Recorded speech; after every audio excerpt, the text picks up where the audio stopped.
Welcome to Creepy Vibes.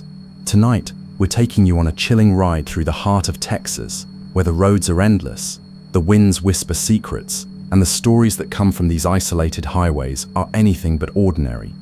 From truckers who've encountered things they'll never forget, to inexplicable events that continue to haunt drivers to this day, get ready for 20 of the most disturbing true Texas trucker horror stories that'll have you questioning the shadows behind the wheel.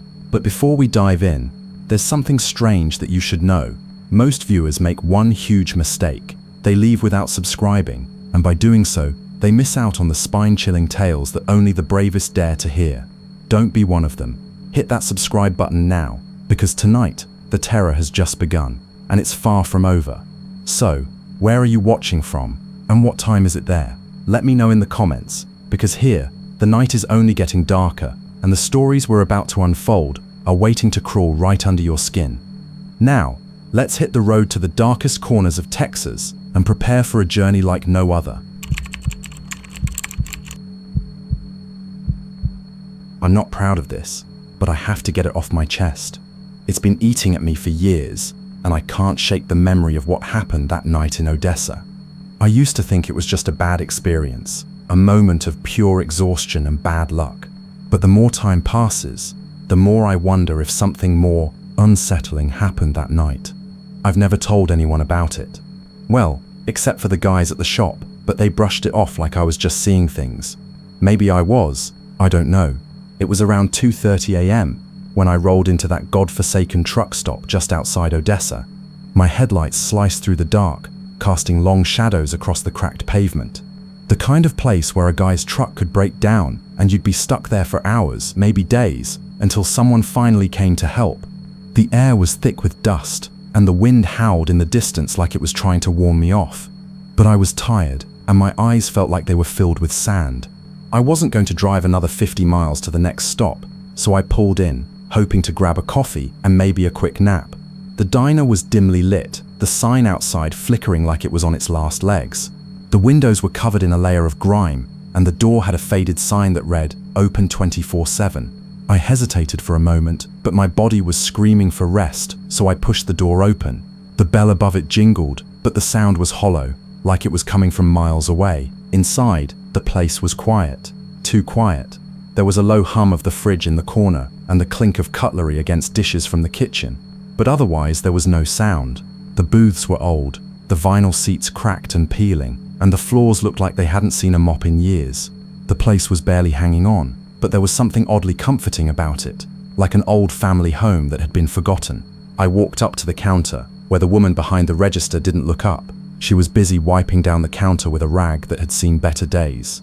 She had a look on her face that could have been confusion or apathy. It was hard to tell. I cleared my throat to get her attention. "Coffee," I said, my voice a little rough from the hours on the road. She nodded without saying anything, just turned and poured the coffee into a mug. No smile, no greeting, just business. As she set the mug down in front of me, she finally looked up. Her eyes were bloodshot, like she hadn't slept in days, and there were deep lines etched into her face, like life had beaten her down. She didn't speak, just turned back to whatever she was doing behind the counter. I sat there for a few minutes, trying to shake the grogginess from my head. I was half tempted to ask for a room, but I could tell the place didn't have that kind of service. The coffee wasn't bad, considering, and the warmth was slowly waking me up. But then, something caught my eye. In the far corner of the diner, there was a man sitting alone in a booth. He was hunched over, his hands clasped together, staring at the table. He was wearing a weathered leather jacket, and his face was pale, like he hadn't seen the sun in a while. His eyes were wide, almost too wide, and they were fixed on me, not in a casual way, like people do when they notice someone walk in, but in a way that made me feel like he was studying me, waiting for something. I tried to shake it off, but it was hard. It wasn't normal. He didn't blink, didn't move, just stared. And that was when the air in the diner felt heavier, like the temperature dropped a few degrees. I looked around. The woman behind the counter was still wiping down the same spot, but her movements were slower now, like she was in some sort of trance. I felt uneasy, but I kept my eyes on my coffee, hoping I wasn't just being paranoid. A few minutes passed. The man still hadn't moved, his eyes locked on me. I finally broke the silence, clearing my throat, hoping to get some response out of him. "You doing okay, man?" The man's lips parted slightly, and for a second I thought he was going to speak, but then he didn't. Instead, he motioned to the seat across from him, with a slow, deliberate gesture. No words, just a gesture. It wasn't friendly or inviting. It was cold, calculated. I stared at him for a long time, my heart pounding in my chest. I didn't want to go over there. I didn't even want to acknowledge him. But something in me, maybe it was the loneliness, or maybe it was just the overwhelming tiredness, something made me stand up and walk over to his booth. As I sat down, the man's eyes never left me. I could feel the weight of his gaze on my skin, like it was burning through me. He didn't say a word for what felt like an eternity. It was suffocating, this silence between us. Then, finally, his lips moved, and I heard a whisper that made the hairs on the back of my neck stand up. "You'll never leave this place." His voice was ragged, like he hadn't used it in a long time, like it hurt him to speak. I didn't know what to say. My heart was pounding, my palms sweating. I wanted to get up and leave, but I couldn't. It felt like I was stuck to the seat, like something was holding me there. I tried to laugh it off, to ease the tension. "What? Is this some kind of joke?" But he didn't laugh. He didn't react at all. His eyes were still locked on mine, and he leaned in closer, his breath smelling like old tobacco and something sweet, sickly sweet. "You'll never leave this place," he repeated, this time with more emphasis, like it was a truth he knew, a certainty. I stood up abruptly, my chair scraping across the floor, but as I moved toward the door, something strange happened. The door wouldn't open. I yanked on it, but it was like the handle was frozen, like the door was sealed shut. I pulled harder, but it didn't budge. Panic started to set in. My breathing quickened, and I turned to look at the man, who was still sitting there, staring at me, that same vacant expression on his face. I turned back to the door, pushing harder, shoving against it with all my weight. Nothing. I slammed my fist against it, the sound echoing through the empty diner. My heart was racing now, and I could feel the cold sweat soaking my shirt. What the hell was happening? "Let me out," I shouted, but the words felt hollow in the air, like they didn't belong. The woman behind the counter didn't move. The man in the booth didn't move. The entire diner was frozen, as if I had stepped into some twisted version of reality. I felt like I was going crazy. I looked around for something, anything that could explain what was happening. But the more I looked, the more everything seemed wrong. The lights flickered above me, casting eerie shadows across the room. The place was completely still.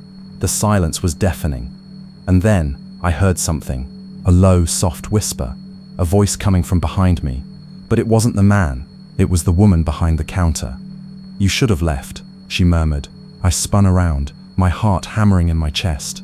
She was still wiping the counter, her eyes vacant, but her lips had moved, almost imperceptibly. The same words, the same warning. I turned back to the door and tried again, slamming my body into it, but it wouldn't open. I felt trapped, my chest tightening as I struggled against the door. That was when I saw it. Out of the corner of my eye, I noticed the man in the booth slowly standing up. His movements were stiff, unnatural, like he was a marionette being controlled by invisible strings. And then slowly, he started walking toward me. I didn't know what to do. I wanted to scream, to run, but my legs felt like they were made of lead. He came closer, his feet dragging across the floor, his hollow eyes fixed on me. I don't remember how I finally got out. I don't remember the door opening, or how I made it to my truck. All I know is that I left. I drove as fast as I could, and I never looked back. I don't know what happened that night, but I don't go near Odessa anymore. I never stopped to check if anyone else saw the man in the booth, or heard the woman's warning. I don't even know if the truck stop is still there, but I know this. I don't ever want to find out. So if you're ever driving through Odessa late at night, and you see that old truck stop on the side of the road, don't stop. Just keep driving, because once you're in there, you might never get out. I still can't fully explain what happened to me that night. It's been over 3 years, but I remember everything like it was yesterday. Every sound, every shadow. I don't post much online, but after what happened, I've kept it to myself, and it's eaten away at me. I finally decided to share here, hoping maybe someone else has experienced something similar, or at least to get it off my chest. It was late September 2019, a Friday night. I was 24, living in Portland, Oregon, working a tech support job that required occasional overnight shifts. I had just finished a 10-hour stretch, and and was driving home from downtown around 2:30 a.m. The sky was cloudy, and a light drizzle had started to fall. The city was mostly empty, wet streets reflecting the neon signs, and street lamps like flickering mirrors. I was tired, but glad the rain wasn't heavy. The roads were slick, but not dangerous. My apartment is in a quiet neighborhood just outside the city center. Normally I take the highway, but for some reason that night, I decided to take a detour through a few side streets. I was craving something different, something quieter, and maybe the rain fogging up my glasses made me want to avoid the highway glare. I don't know. I remember feeling oddly calm, almost numb, as I drove slowly. After about 15 minutes, I ended up on a narrow road that runs along the edge of a large wooded park. The park is called Laurel Grove, and during the day it's pretty lively. People jogging, walking dogs, kids playing, but at night it's empty, except for the occasional security patrol. The streetlights were dim and spaced far apart, so the road was mostly shadows and pools of light. As I passed the park entrance, I noticed a faint glow coming from the far end, near where the trail crosses under the railway bridge. Curiosity got the better of me, so I pulled over into a small gravel turnout on the side of the road. My phone was dead, forgot to charge it that day, so I couldn't call anyone or check GPS. I decided to get out and see what was making the light. It was around 2:50 a.m. and the rain had stopped, but the air was thick with dampness. The night smelled like wet earth and pine. I grabbed my jacket and stepped out, locking the car behind me. The gravel crunched under my shoes as I walked toward the park entrance. The glow was faint but steady, like a small fire or lantern. I figured maybe some campers or teens messing around, even though the park was officially closed after sunset. I walked down the narrow trail that leads under the railway bridge, the sound of my footsteps muffled by fallen leaves. That's when I heard it, a soft shuffling, like someone dragging their feet on the gravel behind me. I stopped and turned quickly, expecting to see someone coming out of the darkness, but there was no one, just the dense trees and shadows. "Hello?" I called out, my voice shaking slightly. "Is someone there?" No response, just the quiet hum of the city in the distance and the occasional rustle of leaves in the breeze. I told myself it was probably an animal, maybe a raccoon or a stray dog. Still, I felt uneasy. Something about the way the shuffling sounded, deliberate but slow, made my skin crawl. I took a deep breath and continued toward the light. When I reached the underpass, I saw an old man sitting on the damp concrete ledge. He was hunched over, wearing a dark coat and a wide-brimmed hat pulled low over his face. His hands rested on a small flickering lantern beside him. "Hey," I said softly, "are you okay? This area is closed at night." He didn't respond, just slowly lifted his head and looked at me with eyes that were too pale, almost glassy. For a moment, I felt frozen, like I couldn't move or look away. Then he smiled, but it wasn't warm or friendly. It was thin, almost forced. "You shouldn't be here," he said in a raspy voice. I stepped back. "Sorry, I thought someone might be hurt or lost. Are you alone?" He nodded once. "They come out after dark," he whispered, voice barely audible over the quiet. "Who?" He didn't answer. Instead, he stood up slowly, leaning heavily on a crooked cane. I noticed his hands trembled, and his coat was soaked through with rain. "Look," I said, trying to keep my voice steady. "I'm going to head back to my car now." He didn't move or say anything else, just watched me with those pale eyes. I turned around and hurried back toward my car, heart pounding. When I got inside and locked the doors, I realized I hadn't even thought to get a better look at his face in the rain and darkness. As I started the engine, the radio suddenly cut onto static. I reached to turn it off, but the static grew louder, then faded into what sounded like faint whispering, indistinct voices, too soft to understand. I switched off the radio, and everything went silent again. I pulled onto the road and drove slowly, trying to shake the feeling that someone was watching me. That's when I noticed the same old man standing on the side of the road ahead, under a flickering street lamp. Only this time, he was facing me, standing perfectly still. I blinked, and when I looked again, he was gone. I told myself I must be imagining things, exhaustion messing with my mind. I got home and went straight to bed, but sleep didn't come easily. For the next few days, I couldn't get the man or the whispers out of my head. I kept seeing flashes of his pale eyes in the corners of my vision. I even drove back to the park during the day, hoping to find some explanation, but there was no sign of anyone near the underpass. Then strange things started happening at home. My phone would ring late at night with no one on the other end. Sometimes I'd hear footsteps in the hallway, but when I checked, there was no one there. I blamed the stress and lack of sleep. One night, around 3 a.m., I woke up to the sound of tapping on my bedroom window. It was raining again. I sat up and looked outside, but the street was empty and dark. just wet pavement and shaking tree branches. The next morning, I found a small folded piece of paper on my doorstep. It was soaked but still legible. Written in shaky handwriting were just 2 words: "Don't stop." I don't know what to make of it. I haven't told anyone in real life. The police dismissed it when I called, saying it was probably a prank. Sometimes I still drive past that park, but never after dark, and I keep hearing that soft shuffling, just out of sight, like something waiting to be found. I don't know if the man was real, or a ghost, or some kind of warning, but I do know this: that night changed something inside me.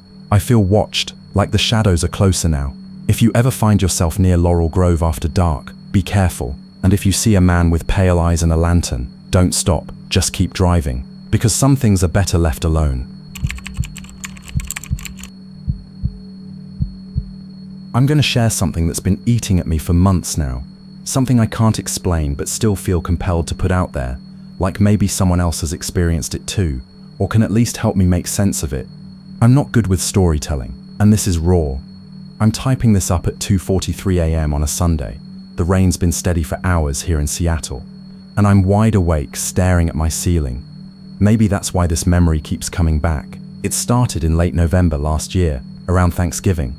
I was living in this old apartment in the Ballard neighborhood, a pretty quiet part of the city, the kind of place where streets get slick with rain and leaves stick to sidewalks like little forgotten ghosts. The apartment itself was in an old converted warehouse, high ceilings, brick walls, big windows that didn't seal properly, so the cold crept in. I was alone. My roommates had moved out a month before, so I was just me, my laptop, and this weird creaking building that felt alive in a way I couldn't quite explain. The night I'm about to tell you about began like any other. I had just finished a long day at work, software development, remote, so mostly I'd been in my hoodie all day, coding with Spotify running in the background. I was tired, but not too much.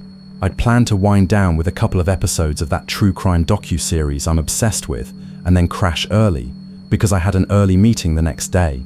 Around 9 p.m, I boiled some water for tea, lit a candle, and settled in on my couch, the rain tapping softly against the windows. The air smelled faintly like wet concrete, and the pine trees outside. Normal, but then I started noticing something odd. At first it was a barely audible tapping sound. Not from outside, I'm sure of it. The rain was steady, nothing like the sharp rhythmic tap I kept hearing from somewhere in the apartment. I shrugged it off at first, thinking it was probably the old building settling, or maybe a loose pipe. The heating was on, and those things can cause weird noises. Still, it was persistent, soft, slow tapping, like someone drumming their fingers on wood. I tried to ignore it, but it kept getting louder, or at least more distinct. After a while, I realized it wasn't random at all. It was almost like a pattern. Tap, tap, pause, tap, tap, pause. Then, once or twice, a slightly different rhythm, like tap, tap, tap, pause. I remember feeling a little uneasy, but I told myself I was imagining things, that old apartments have weird sounds. I stood up and walked around the living room, trying to find the source. The walls, the floorboards, the windowsills. Nothing seemed out of place. The rain was still steady, the street outside quiet. I called my dog from the bedroom, but he was asleep on his bed and didn't react. My phone's clock read 10:14 p.m. I sat back down, my heart a little faster than usual. I don't know why, but I reached for my laptop and started typing in Morse code, trying to see if the tapping matched any code I knew. Yeah, I'm weird. After about 20 minutes, I couldn't decode anything meaningful, but the tapping kept going, always coming from the wall closest to the alley outside. Around 11 p.m, the tapping stopped abruptly. I was relieved, but also kind of disappointed, like I was waiting for something that never came. I went to bed early, the rain still falling, but sleep was elusive. Every time I closed my eyes, I heard faint tapping sounds, softer now, as if right next to my ear. I woke up around 3 a.m, sweating, the candle still flickering on the windowsill, the rain having stopped. The air was cold and stale. I sat up and looked toward the wall by the window. That's when I saw it, faint scratches on the wall, thin, about the size of my pinky finger, arranged in a vertical line about 3 feet high. I swear I hadn't noticed those scratches before.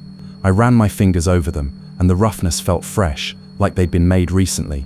I felt my chest tighten. What the hell? The next day I checked with my landlord, who came by to inspect. He said the scratches looked old, probably from a previous tenant's cat or something, but the timing didn't add up. I'm not crazy. Those scratches weren't there a few days before. That week, the strange noises continued but got worse. The tapping sometimes turned into scraping, low, slow, almost like someone dragging their nails down the wall. My dog grew restless too, barking at the corner of the living room like he could see something invisible. I started leaving the lights on overnight. My sleep was shallow, and my dreams were unsettling. Fragments of faces I didn't know, whispers I couldn't make out, always calling my name but in a tone I couldn't identify. One evening around 7 p.m, I was cooking dinner when I heard a voice from the other room. It was soft, male, and said, "Are you there?" I froze, thinking maybe my phone had played a voicemail or an ad or something. The house was empty except for me and the dog. I called out, "Hello?" but no reply. I checked my phone. No calls, no notifications. It happened again the next day, this time during a video call with a coworker. I heard the same voice whisper, "Why won't you listen?" My coworker didn't hear it, and when I told her, she suggested I might be stressed. I agreed. Maybe I was. Over the following weeks, the atmosphere in the apartment grew heavier. It wasn't just noises or scratches anymore. Sometimes I'd feel watched, like someone was standing just behind me. But when I'd turn around, nothing was there.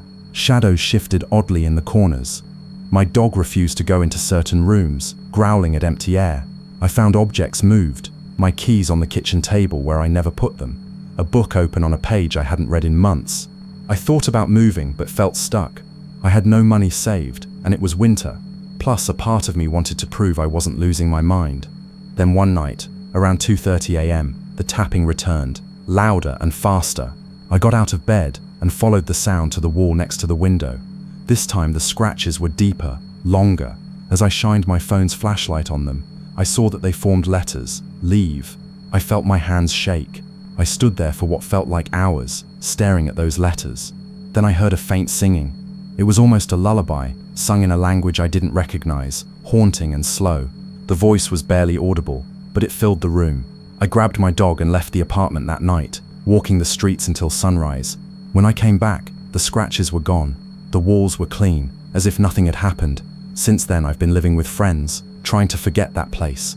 But sometimes, when I'm alone at night, I hear faint tapping in my head, like a reminder.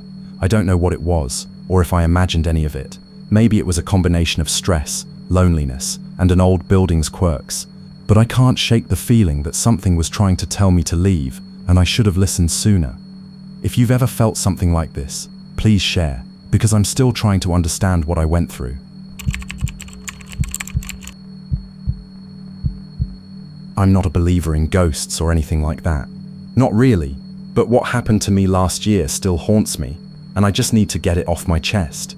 Maybe writing it down will help, I don't know. This is going to be long and messy, but I promise every word is true, exactly as I remember it. It all started around late September, about 10:30 p.m, in a town that most people would never have heard of, Millbrook, Oregon. Small place, population just under 2,000, mostly farming, and some old mills that barely run anymore. I was visiting my sister, who had moved there about 6 months earlier for a fresh start. She lived in this old farmhouse on the edge of town, near a dense patch of forest. Nothing special, but quiet. I was driving back to her place from the grocery store. The night was clear but cold, maybe 42 degrees Fahrenheit, with a steady breeze rustling the dry leaves on the roadside. The streetlights were sparse out there, and the only sound was my tires on the cracked asphalt. The road I took was called Old Mill Road, a 2-lane stretch winding through the woods, nothing but trees and occasional abandoned barns. It was maybe 8 miles from the main town square to her house, so not far. I liked driving that way at night. It felt peaceful, somehow. But that night, something didn't feel right. It started about 5 miles out. I caught a glimpse of a figure, standing just beyond the trees, where the road curved sharply near the old miller's barn. At first, I thought it was just a deer or some animal frozen in the headlights, but the shape was upright, human-shaped. I slowed down, squinting into the darkness. The figure didn't move.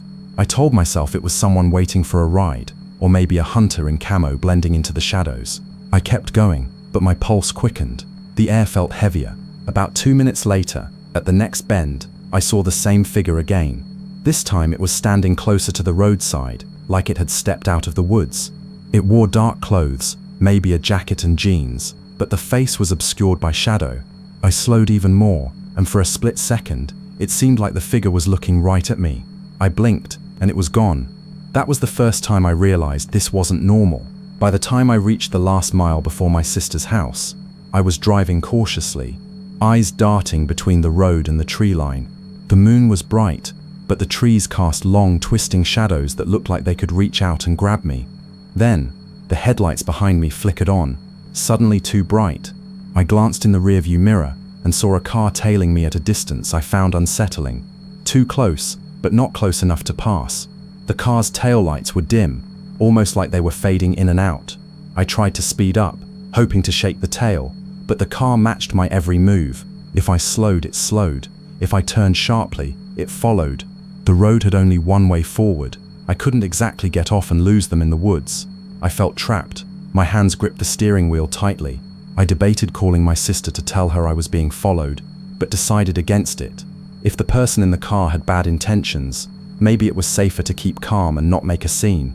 I tried a different tactic. I stopped at a little gas station near the edge of town, the one with the bright neon open sign buzzing overhead. I pulled in, turned off the engine, and waited, heart thumping loud enough to fill the silence. I peeked outside. The car was still there, parked across the street, engine running. No one got out. I sat for maybe 10 minutes, then slowly pulled back onto the road, watching carefully in the mirror. The car followed. That's when the dread really set in. This wasn't random. Someone was deliberately stalking me. I didn't know what to do. I thought about driving straight to the sheriff's office, but it was late, and Millbrook's police were stretched thin, always busy with petty theft or bar fights. So I did the only thing I could think of. I called my sister, whispering, "Someone's following me. Don't come outside." She told me to drive into her driveway and lock the doors immediately. I did, and thankfully the car didn't pull in behind me. We stayed up for hours, windows locked, the porch light on. She kept checking the windows nervously. I stayed up staring into the dark trees, waiting for anything, but nothing came. The next morning, I told myself it was just some drunk or creeper who'd had second thoughts. Maybe they left. I thought it was over, but then strange things started happening around the house. Little things at first. Doors that I was sure I locked were slightly ajar. My sister's cat, usually calm and affectionate, would hiss at empty corners. Sometimes I thought I heard whispering when I was alone in the kitchen, but there was no one there. One night, around midnight, I woke up to the sound of footsteps on the porch. Slow, deliberate. I wanted to call out but felt frozen. The footsteps stopped right outside my bedroom window. I held my breath, the cold sweat on my skin prickling every nerve. After a few minutes, nothing more happened. In the morning, I checked the porch for footprints, but the ground was too dry and covered in dead leaves, no clear marks. We decided to install some security cameras the next day. Nothing fancy, just cheap motion detecting ones aimed at the porch and driveway. That night, I went to bed exhausted but hopeful. The cameras would catch whoever or whatever was out there. But the footage, it's what chills me the most. On the first night's recording, nothing unusual showed up for hours. Then, just before 2 a.m., a figure appeared on the porch. It was standing perfectly still, facing the house. I rewound the clip and watched again. The figure's face was obscured, but what was terrifying was the way it moved. Not walking or standing, but swaying slightly, like a tree in the wind. But there was no breeze that night. When I zoomed in, I swear the figure's eyes caught a faint glimmer, like reflected light. It didn't blink. The figure stayed there for almost 10 minutes, then vanished, just disappeared. We showed the video to the local sheriff, who shrugged and suggested it could be a prankster or a trick of the light. But my sister and I both knew it was something else. After that, the visits grew more frequent. The footsteps, the whispering, glimpses of the figure in peripheral vision. Sometimes, I felt breath on my neck, but when I turned, no one was there. One morning, I woke up to find scratches on the inside of my bedroom door, deep, jagged, as if something had been clawing from the other side. I told my sister, but she was starting to look scared too. We barely slept. I thought about leaving, but every time I packed a bag, something held me back. I don't know why. Weeks passed, and the feeling of being watched never left. I tried everything, salt lines, prayers, even moving the cameras. Nothing helped. Then one evening in November, just before dusk, I was sitting on the porch with my sister when we saw the figure again, standing at the edge of the woods watching us. It didn't move, just stared. My sister whispered, "Should we call someone?" I shook my head. "No, I think it wants us to see it." The figure lifted its arms slowly and pointed toward the forest. We didn't follow, but later that night, I dreamt of the woods, dark and endless, filled with whispers I couldn't understand. The next day, the figure was gone, but the feeling of it being there never left. Months later, I moved back to the city, but I still have the footage saved. Sometimes, I watch it, trying to understand. I've never told anyone else this story. Most would say it's paranoia or stress, but I know what I saw, and sometimes, when I'm alone at night, I think I still hear footsteps just outside my window. And maybe, somewhere in those dark woods of Millbrook, something waits. I don't know what it was, and I don't want to, but I know it wasn't human. I'm still not sure what exactly happened that night. It's been years, but the memory is just as sharp, maybe sharper than most of my other life experiences. I've never told anyone this in full detail. It's the kind of story you don't want to say out loud, even though it never really stopped haunting me. I'm sharing it now because I think sometimes writing it out helps make sense of things, or at least makes it easier to carry. It was a late October evening in 2015. I was living in a small town just outside Asheville, North Carolina, a place known for its beautiful Blue Ridge Mountains and pretty chill vibe. The fall that year was unseasonably warm and dry, which made the leaves feel brittle, almost crackly underfoot. The sun had set just before 6 p.m., and the sky was this deep, bruised purple, the kind that stretches over the mountains and never quite turns fully black. It was around 6:45 when I left work, a small bookstore downtown, later than usual because we'd been prepping for a Halloween event. I was alone. My car was parked a few blocks away near the park, a place I like to walk through sometimes to clear my head. The park was nearly empty, which I didn't mind, but the air felt different that evening, colder in a way the temperature didn't explain. I remember the wind, not strong but persistent, making the dry leaves swirl at my feet. I had my headphones in, listening to some podcasts, not paying too much attention to my surroundings. The streetlights flickered on as I made my way across the park path, and that's when I noticed the man. He was sitting on one of the wooden benches, near the far end where the path curves toward the river. I hadn't seen him before that day, and something about the way he was sitting was unsettling. He wasn't looking at his phone or reading a book, he was just sitting very still, hands folded on his lap, staring straight ahead into the shadows beneath the trees. I slowed down and instinctively took off my headphones. Usually, I don't talk to strangers in parks at night, but something made me say, "Hey." He didn't respond, didn't even blink, just sat there quietly. I could see his face in the weak glow from the nearby lamp. He was older, maybe late 50s or early 60s, but there was something off about him. His eyes were too wide, too dark, and there was no expression at all. Not angry, not sad, just empty. "Are you okay?" I asked, more cautious now. Still no response. Then the man slowly turned his head toward me, almost like a slow-motion movement. His gaze held mine, and I swear it was like I could feel something crawling under my skin. I nodded, tried to smile nervously, and stepped around the bench to avoid him. That's when I noticed the smell, an acrid metallic scent that I couldn't place. It was faint but unmistakable, like burnt wires mixed with something rotting.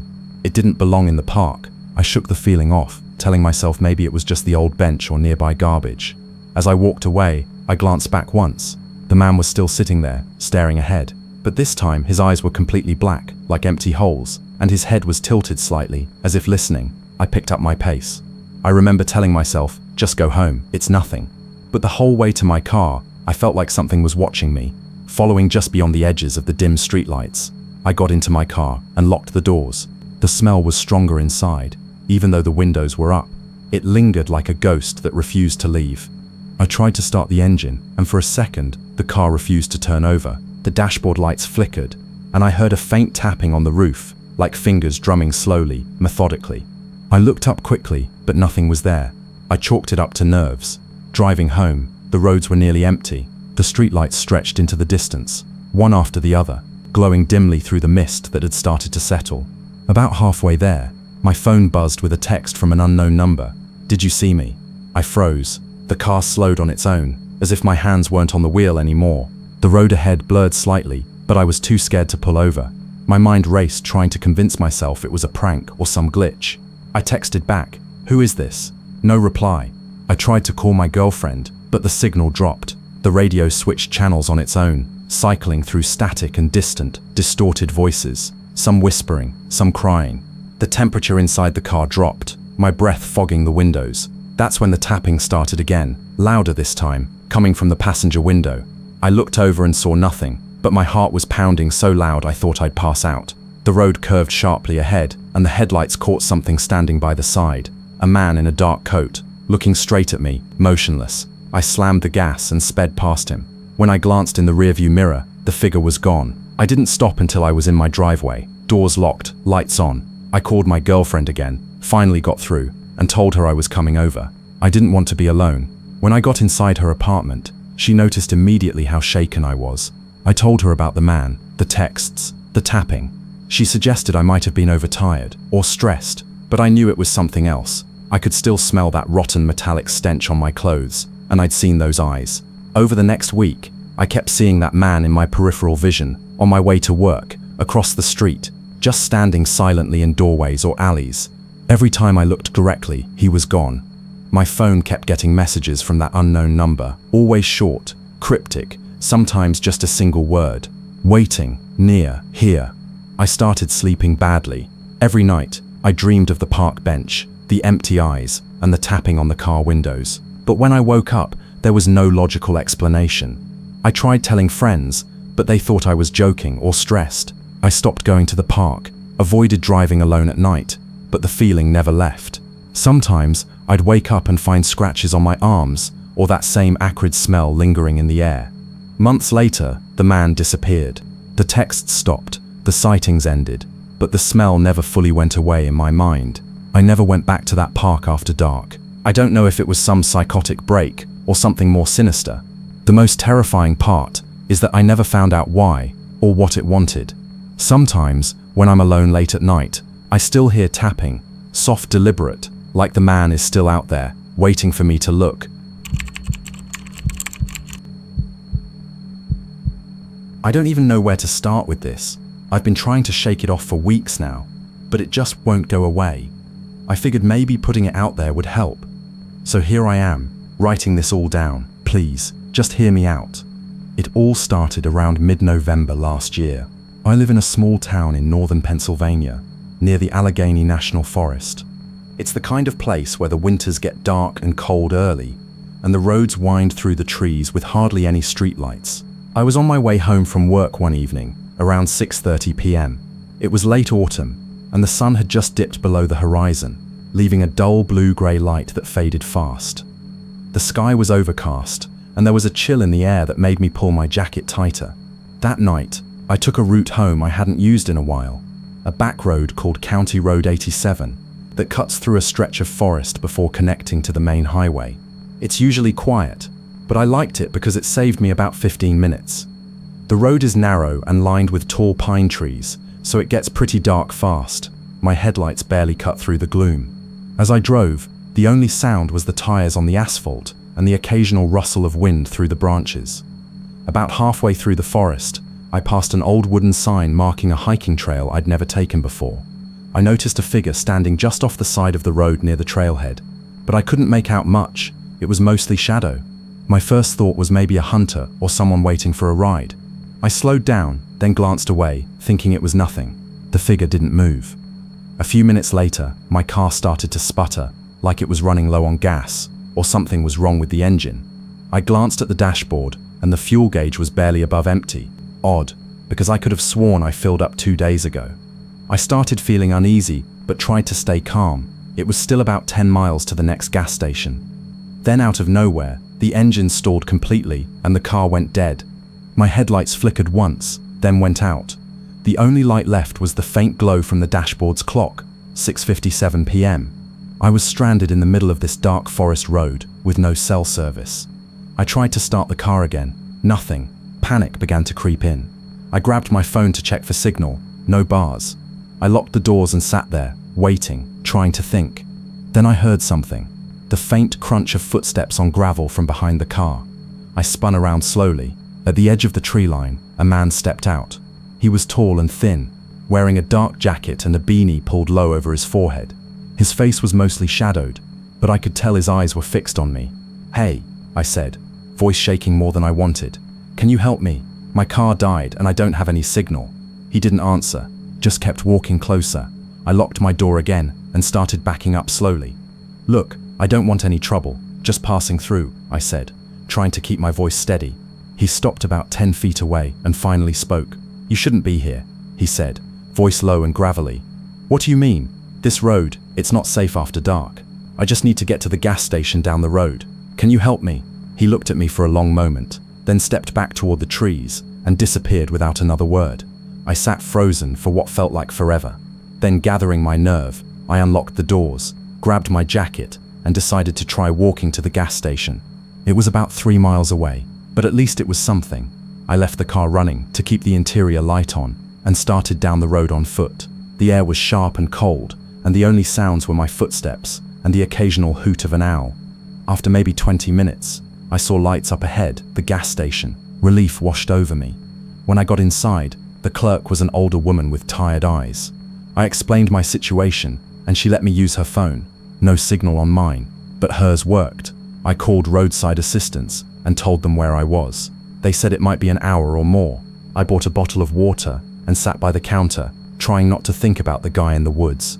When the tow truck arrived around 8:15 p.m., I asked the driver if he'd ever heard of anything strange on County Road 87. He shook his head, but then leaned in a little. Lots of people say they see stuff out there at night. Figures standing in the trees, cars breaking down for no reason. No one stays long after dark. I laughed nervously, but inside I felt cold. The tow truck driver got my car running again and told me it was probably just a loose wire or something. I thanked him and headed back on the road to my house, which was now about 15 minutes away from the gas station. As I drove, I kept glancing in my rearview mirror. For a moment, I thought I saw headlights flickering behind me, but when I looked directly, there was nothing. I shook my head, telling myself I was just tired and overthinking. When I pulled into my driveway around 9 p.m., I was exhausted. I locked my doors and windows, then sat for a long time staring out the window, half expecting to see that man's face at the edge of the trees. The next day, I called the local police station to ask if there had been any reports of strange activity on County Road 87. The officer on the line was polite but vague, said there were no official complaints, but the area was known for occasional hikers getting lost or encountering wildlife.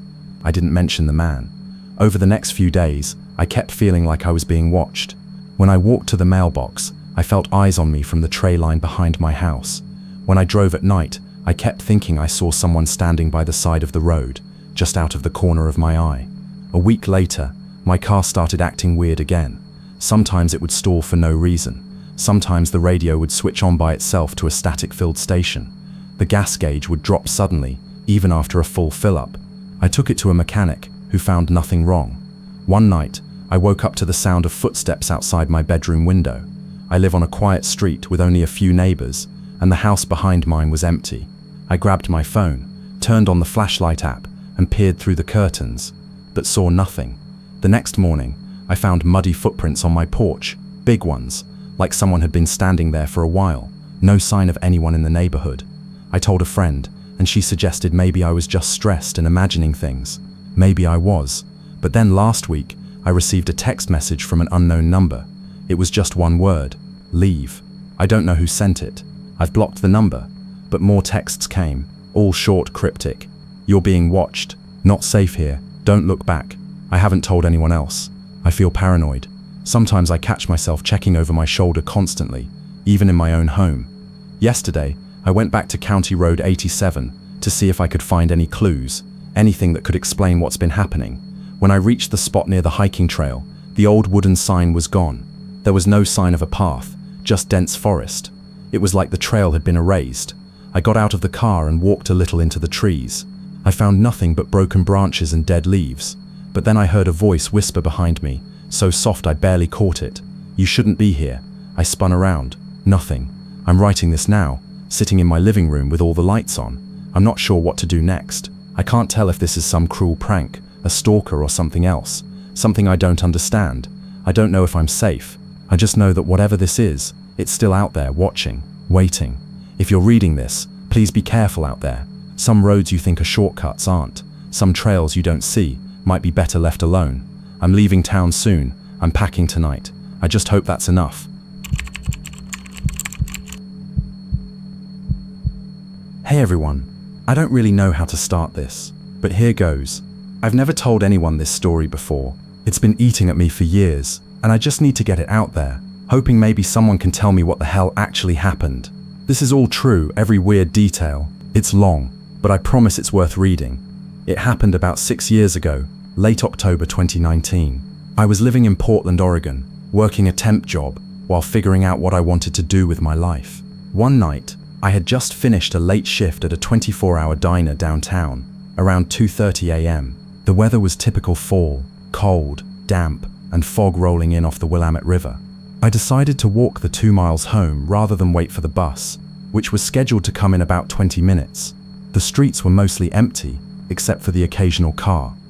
As I was walking down S.E. Hawthorne Boulevard, the fog started getting thicker. I pulled my jacket tighter and kept my head down. Then, about a block ahead, I noticed a figure standing under a street lamp.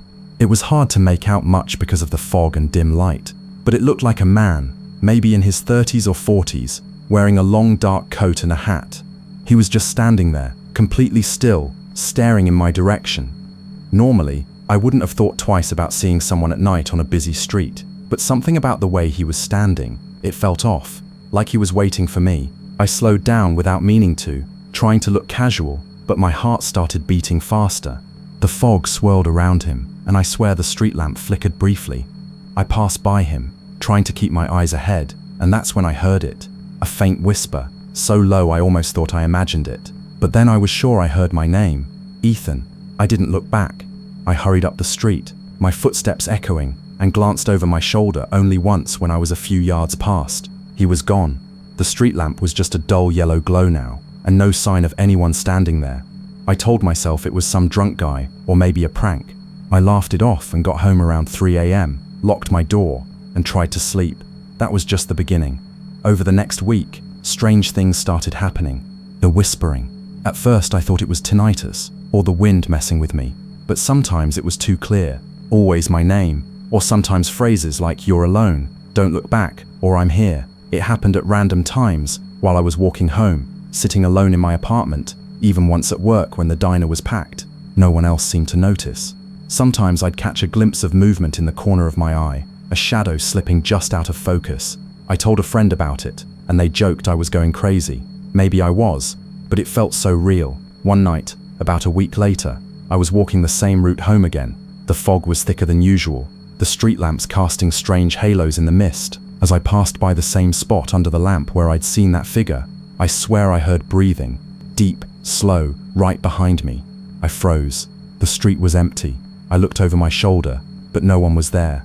Then the whisper again, but this time louder, more urgent. "Ethan, don't stop." I broke into a run, heart pounding so hard I thought it might burst. When I got home, I slammed the door, locked it, and collapsed against it. Things escalated over the next few days. The whispers got louder and more insistent. My phone would sometimes ring with no caller ID, but when I answered, all I got was silence, or that same heavy breathing. One evening, I was sitting on my couch watching TV when the power flickered and went out. I live alone, so I grabbed my flashlight and walked to the breaker box. When I opened the panel, my flashlight caught a message scrawled inside the metal door in what looked like red paint or maybe blood. "Don't stop." I don't know how it got there. I live alone, and I'm careful with my apartment. I called my landlord immediately, but he brushed it off, saying maybe a prank from some kids in the building. I wiped it off and tried to forget it. But that night, the whispers came through my window. I live on the second floor, so no one should have been outside. The voice was clearer than ever. "Why do you run? You can't stop." I pulled the curtains shut and sat in the dark for hours, trying not to move. The next day, I told myself I was done with all this paranoia. I called my best friend Mark and asked him to come over. I needed to feel normal again. He showed up around 7 p.m. and we grabbed some beers. I tried to laugh it off, but as the evening went on, I caught myself staring out the window every time I heard a noise. Mark noticed and asked what was wrong. I told him everything. The whispers, the shadowy figure, the message on the breaker panel. He didn't believe me at first, said maybe I was stressed out from work. But then, as we were talking, the power flickered again. The TV went black, the room went cold, and the lights came back on slowly. Mark froze and said, "Did you see that?" "What?" "Over there," he said, pointing toward the hallway. I thought I saw something. I looked but saw nothing. We laughed nervously and decided it was time for him to leave. He gave me a long look at the door, like he wanted to say something else but didn't. "Call me if you need anything," he said before heading out. That night, I barely slept. At around 3 a.m., I woke up to a noise in my kitchen. I grabbed my phone to use as a flashlight and crept toward the door. The kitchen was empty, but the back door was slightly ajar. I never leave it open. I closed it quietly and checked the locks, all secure. Then I noticed something on the floor near the door, a small, worn photograph. It was old, maybe from the 70s or 80s. It showed a group of people in front of a building that looked like my apartment complex. In the middle was a man, wearing a coat and hat, smiling at the camera. It looked like the same figure I'd seen on the street. I felt my stomach drop. I didn't remember ever seeing this photo before. The days that followed, I became a wreck. I couldn't concentrate at work. The whispers got worse, and the shadows followed me everywhere I went. I stopped going out at night. I kept the lights on and the doors locked. One afternoon, I decided to go to the library to look up the history of my apartment building. Maybe there was a clue to what was happening. The librarian found some old city records and newspaper archives. It turns out the building had been a hotel back in the early 1900s. The man in the photo was the original owner, a Mr. Harold J. Sims. There were rumors he disappeared mysteriously, and a few guests reported hearing strange voices and footsteps after he vanished. I felt a cold chill reading that. That night, I stayed up late, trying to make sense of it all. At around midnight, the whispers started again. This time they said, "You're part of this now." I looked around the dark room, terrified. Then I heard footsteps in the hallway outside my door. Slow, deliberate. I held my breath, heart hammering. The doorknob started to turn. I didn't move. The door creaked open a few inches, and a shadow slipped inside. I screamed and lunged forward, turning on the light. The room was empty, but on the floor was another photo. This one was new. I recognized it immediately. It was a picture of me, taken outside my building just the day before. I've never found out who took it. Since then, I moved out of that apartment. The whispers stopped, but sometimes, when I'm alone at night, I swear I hear a faint voice calling my name, like a warning or a reminder. I don't know if it was a ghost, a prank, or my own mind unraveling. I tried telling a few people, but most just think I was dealing with stress or depression. But I know what I felt was real, and sometimes I wonder if maybe I didn't just escape something. Maybe it's still following me. I'll never walk that street alone at night again. If you ever see a man in a long coat standing under a street lamp on a foggy night, don't stop, just keep moving, because some things don't want to be found, and once they notice you, they don't let go. Thanks for reading. If you have any ideas or have experienced anything like this, I'd love to hear from you. I'm still trying to make sense of it all.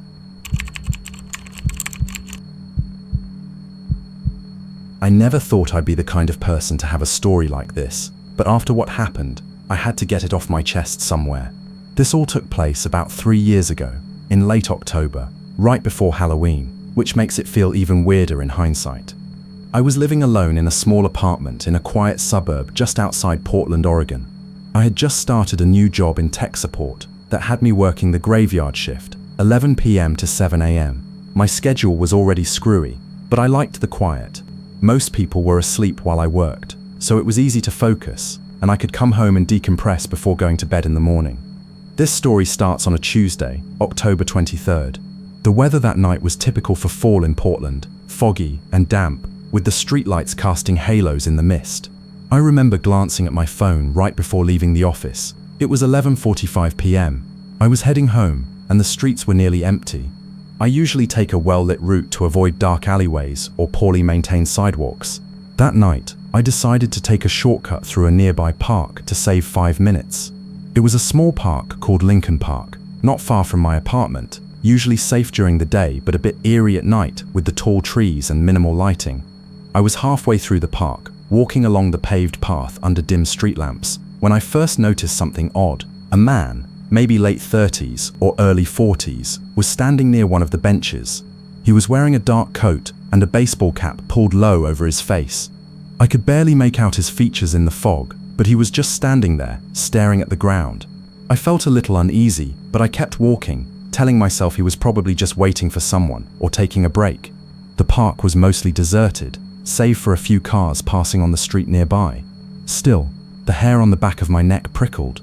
About 30 seconds later, I heard footsteps behind me, not hurried or running, but slow, deliberate. I glanced back and saw the same man keeping pace several yards behind. I wasn't in a hurry, but I started walking a bit faster. The footsteps matched my speed. The man wasn't making any noise except for his shoes hitting the pavement. I didn't want to look again, but curiosity mixed with growing anxiety made me glance over my shoulder. His head was still down, but I could tell he was definitely following me. My mind raced. Maybe I was overthinking. Maybe it was just coincidence. I told myself it was a big park, and he was just taking the same path. But there was a subtle tension in the air, like something wasn't right. I kept walking faster, heading toward the park's exit that led to my street. The fog seemed thicker now, and the silence was oppressive. No birds, no rustling leaves, just the sound of my own breathing and footsteps. Then I heard him speak. "Hey," he said softly, barely above a whisper. I stopped, heart hammering. He was maybe 15 feet behind me now. "Are you all right?" he asked. His voice was low, but there was something strange about it, almost mechanical, like he was forcing a tone that wasn't natural. I forced myself to respond, "Yeah, I'm fine, just heading home." He stayed silent for a moment, then said, "It's late, dangerous to be alone out here." That comment hit me harder than I expected. It was true. I glanced around. The park was shadowy and empty. I didn't want to be alone either. I looked back at him again. This time, his face was visible under the dim light, pale, almost too smooth, like he hadn't seen the sun in years. His eyes were dark and seemed to lack focus. A twitch in his jaw made me think he was nervous, but there was something else, something colder. "I'll walk with you," he said. I hesitated. There's that ingrained fear in everyone. Don't trust strangers at night. But something about him, maybe the loneliness in his voice, made me say yes. We started walking side by side, but I kept my distance. The park exit was just a block away. I tried to make small talk, but he gave monosyllabic answers. When I asked his name, he just shrugged. Halfway out of the park, he suddenly stopped. "I know where you live." My stomach dropped. "What?" He pointed toward the street I was heading to. "I've seen you before." That was impossible. I'm not secretive, but I don't go out much at night, and I certainly don't know this guy. I said, "Look, I don't want any trouble. I'm just trying to get home." He nodded, but his eyes never left mine. "You shouldn't be alone. Not anymore." A shiver ran down my spine. We reached the park exit. The streetlights cast long shadows on the wet pavement. He stepped aside. "Stay safe," he said, then disappeared back into the park. I didn't wait. I sprinted the last few blocks home, locked every door and window, and sat in the dark for hours, heart still pounding. The next day, I told myself it was a weird encounter, probably some guy struggling with something. But over the following week, things got worse. I started noticing strange things around my apartment. The locks would be slightly off after I'd locked them. My front door sometimes left a faint creak, like someone had just closed it. One night, around 3 a.m., I woke up to the sound of someone whispering outside my window. It was so soft, I wasn't sure if I'd imagined it. The curtains were closed tight, but I felt eyes on me. I called the police, but there was no sign of anyone. Then came the notes, tiny scraps of paper slipped under my door or taped to my mailbox. At first they were innocuous. "You're not alone," or "I'm watching." I didn't tell anyone. I was scared they'd think I was paranoid. But every night, the notes became more detailed, referencing things only someone observing me closely would know. "You took the long way home tonight," one read. "You don't like the park after dark anymore." I stopped leaving the house except for work. I changed my route, my schedule, but the notes kept coming. One evening, I installed a security camera by the door. The footage showed a shadowy figure lingering outside, watching the front door, but when I zoomed in, the face was always obscured by the dark hood. A week later, I found a note inside my mailbox that chilled me to the bone. "Look outside at 2:13 a.m. That night, I was too scared to sleep. When the clock hit 2:13, I peered through the peephole. Standing on my porch was that man from the park. No baseball cap, no hood this time, just the dark coat and those hollow eyes.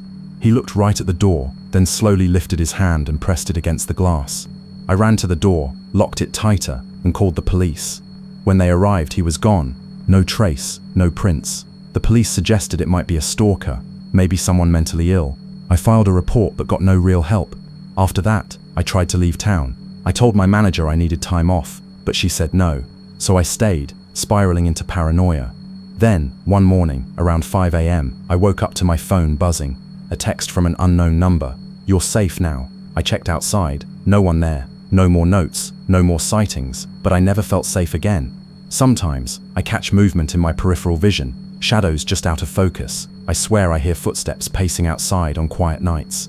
I moved to a new apartment months later, but the feeling followed me. A cold sense that I'm being watched, waiting for when he decides I'm not safe anymore. I never saw the man again, never learned his name, and the police never found anything. I don't know if it was a stalker, a ghost, or just my mind unraveling. But some nights, when the fog rolls in and the streetlights cast shadows that dance just right, I swear I hear that same whisper, soft and low. "You shouldn't be alone. Not anymore."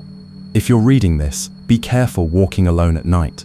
And if someone says they know where you live, don't believe them, because sometimes that's just the beginning. I never planned to share this story. Honestly, I didn't think anyone would believe me. But after years of keeping it to myself, the weight of it has only grown heavier. Maybe writing it down will help me make sense of it. Or maybe I just want someone to know what happened. I don't expect answers, just acknowledgement. It all started in early November 2018. I was living alone in a small apartment in a quiet suburb just outside Columbus, Ohio. It was one of those typical Midwestern nights, cold, damp and foggy, with the streetlights casting long halos in the mist. I just started a new job working third shift at a data entry center downtown. The kind of job that pays decently, but sucks the life out of you by the time the sun rises. That first night, I remember clocking out at 6 a.m. and walking to my car in the nearly empty parking lot. The fog was thick enough to blur the edges of the street and swallow sounds. I got into my 2007 Honda Civic, started the engine, and rolled onto the highway. It was the dead zone of the morning. No traffic, no real noise except the hum of the engine and the occasional drip of condensation from the trees along the roadside. I had this playlist going, mostly classic rock and some indie stuff, trying to keep me awake on the drive home. The radio occasionally cut out, static filling the car before the music came back. I told myself it was just the weather messing with the signal. At first, the drive was uneventful, but around 6:45 a.m., somewhere near a stretch of highway called Polaris Parkway, I noticed something odd in my rearview mirror. Not a car, not a truck, but a figure, dark, tall, maybe wearing a hood or hat. It wasn't clear. It was standing just off the shoulder of the road, partially obscured by the fog. I slowed down, thinking maybe someone was stranded or needed help, but as I got closer, the figure didn't move. It was just standing there, unmoving. I blinked a few times, trying to shake off the grogginess. When I looked again, it was gone. I tried to chalk it up to my tired mind playing tricks on me, but I couldn't shake the feeling that something was watching me. The next few nights were worse. I started noticing strange things during my drives home, shadows flickering at the edges of my vision, faint footsteps echoing behind me when I stopped at red lights, and that same feeling of being followed, even when the roads were empty. One night, around 3 a.m., I took a detour through a neighborhood with old brick houses and crooked sidewalks. The fog was denser than ever, and the street lamps flickered as I drove past. Suddenly, my headlights caught a glimpse of something sitting on a porch swing, a child-sized figure, motionless, head tilted unnaturally to one side. I slammed on the brakes and stared. The figure was wearing something white, maybe a nightgown. It didn't move or react to my presence. I wanted to get out and check, but an inexplicable dread stopped me cold. I kept my eyes on the porch as I slowly reversed and sped away. When I glanced back, the porch was empty. I tried telling my co-workers about it, but they just laughed, saying I was overworked or watching too many horror movies. I started doubting myself. Then a few days later, I got a text from an unknown number. It said, "Don't look at me." I froze. My phone slipped from my hand, and I sat there, heart pounding, scanning the empty street through my windshield. I didn't reply. Over the next week, those texts kept coming. Sometimes just that phrase, sometimes a few words. "Behind you, closer now, I'm here." The thing is, I never heard footsteps, never saw anyone in the passenger seat, but every time I glanced sideways, I felt eyes boring into me. One night, I swear I felt breath on my neck while driving. I couldn't take it anymore. I started driving different routes home, picking up friends and staying at their places, anything to avoid being alone, but it followed me. One night, I was at a friend's house. We were sitting outside smoking, trying to laugh off my paranoia. Around midnight, I noticed her phone lighting up with the same unknown number. She showed me. The message was a photo, a blurry image of me asleep on her couch. I don't know how they got in her apartment or took the picture. We checked the doors and windows. Nothing forced, no signs of a break-in. The police weren't helpful. Probably a prank, they said. I couldn't prove anything. After that, I moved back in with my parents. The text stopped for a while, but the feeling never left. One night, almost 6 months later, I was alone in my childhood bedroom. I was trying to sleep, but I kept hearing faint knocks on the window, soft enough that I convinced myself it was the wind. I finally got up and looked outside. Nothing but the dark yard and the old oak tree. Then I saw it, a shadow, moving just beyond the tree line. I closed the blinds and locked the window, heart racing. The next morning, there were scratch marks on the outside of the window frame. I'm sure of it. I haven't received any text since, and I haven't seen the figure. But sometimes, when it's quiet and I'm alone, I still feel like someone is just watching me, waiting. I don't know what it was or why it targeted me. Maybe it was a person, or maybe something else. Whatever it was patient and it never stopped. I just hope sharing this helps someone else who might be feeling the same way. Because sometimes, the things that follow us aren't always visible, and sometimes the scariest thing is knowing that no one else believes you.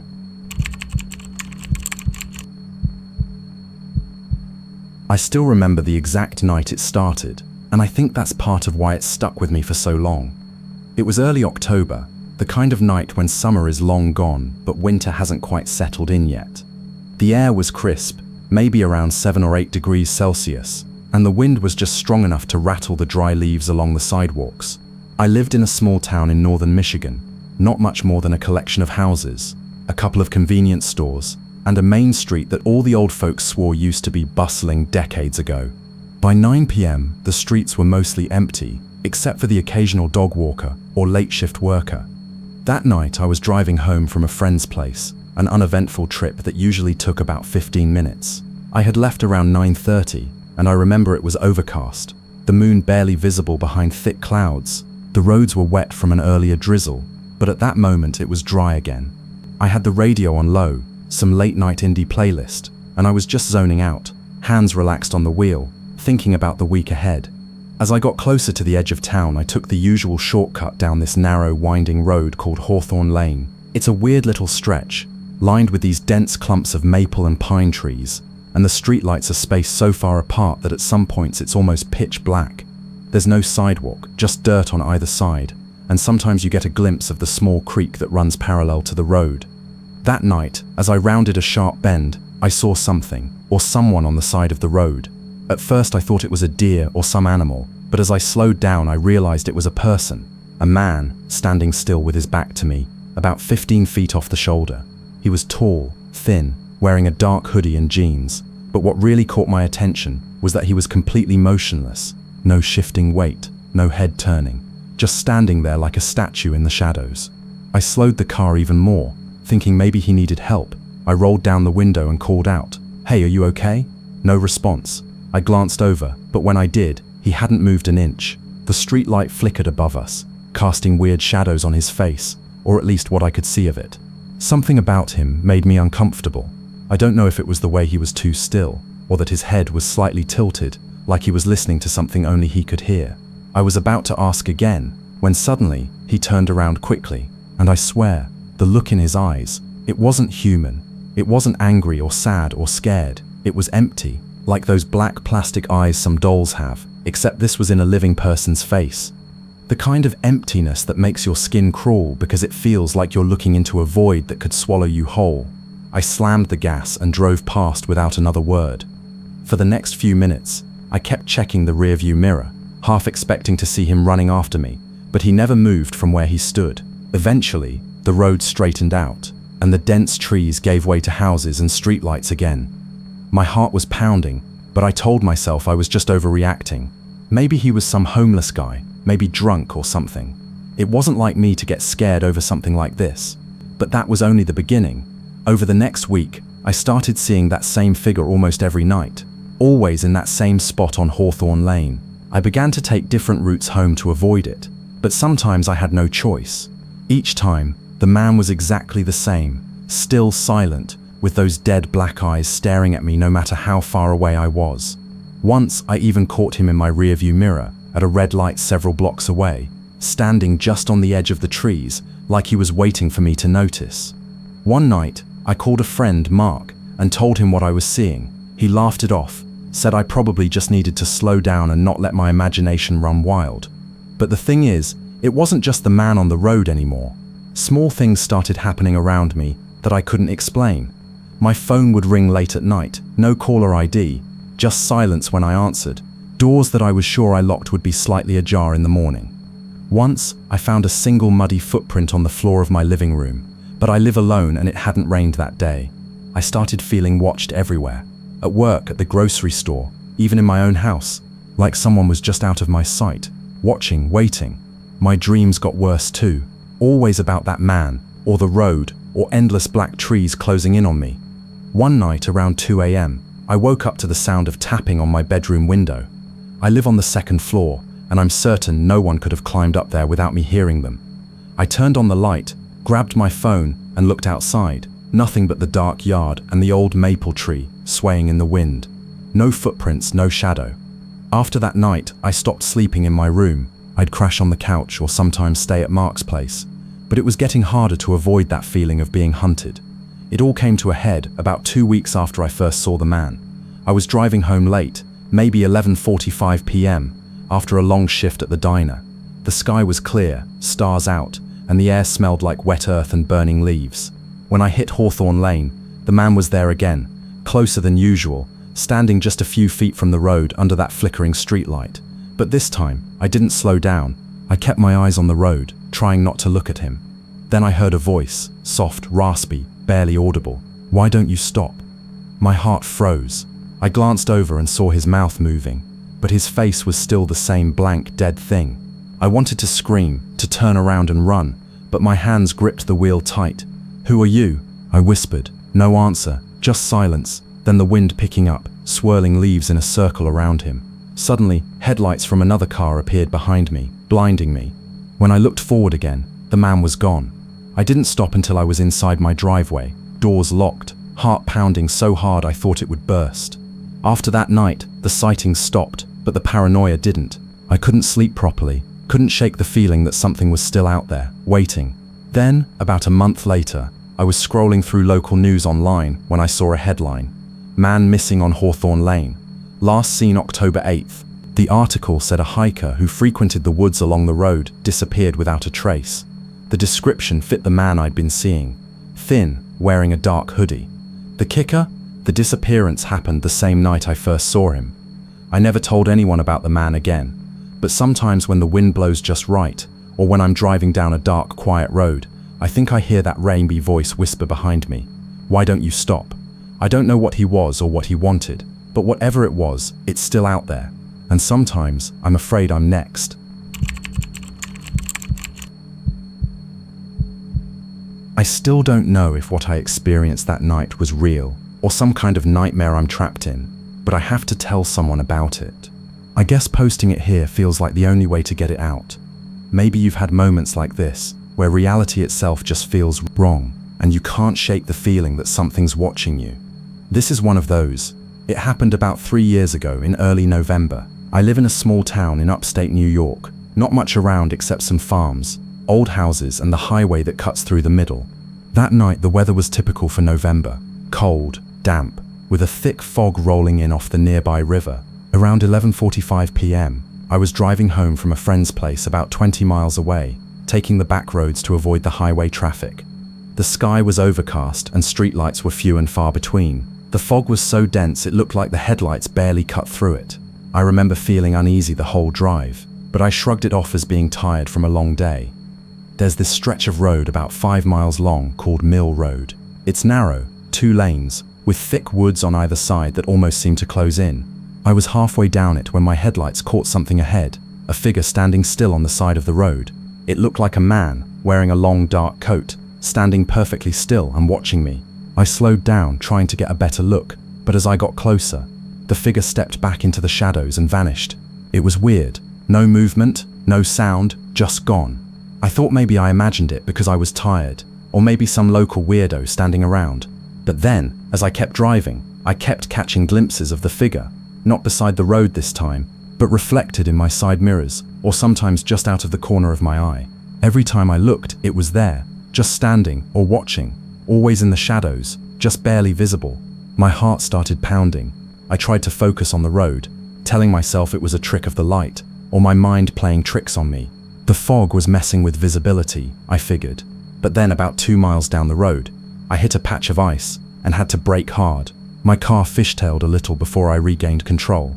When I looked up again, the figure was suddenly right in front of me, standing in the middle of the road. I slammed on the brakes, but stopped just inches away. I sat there, frozen, staring at the man.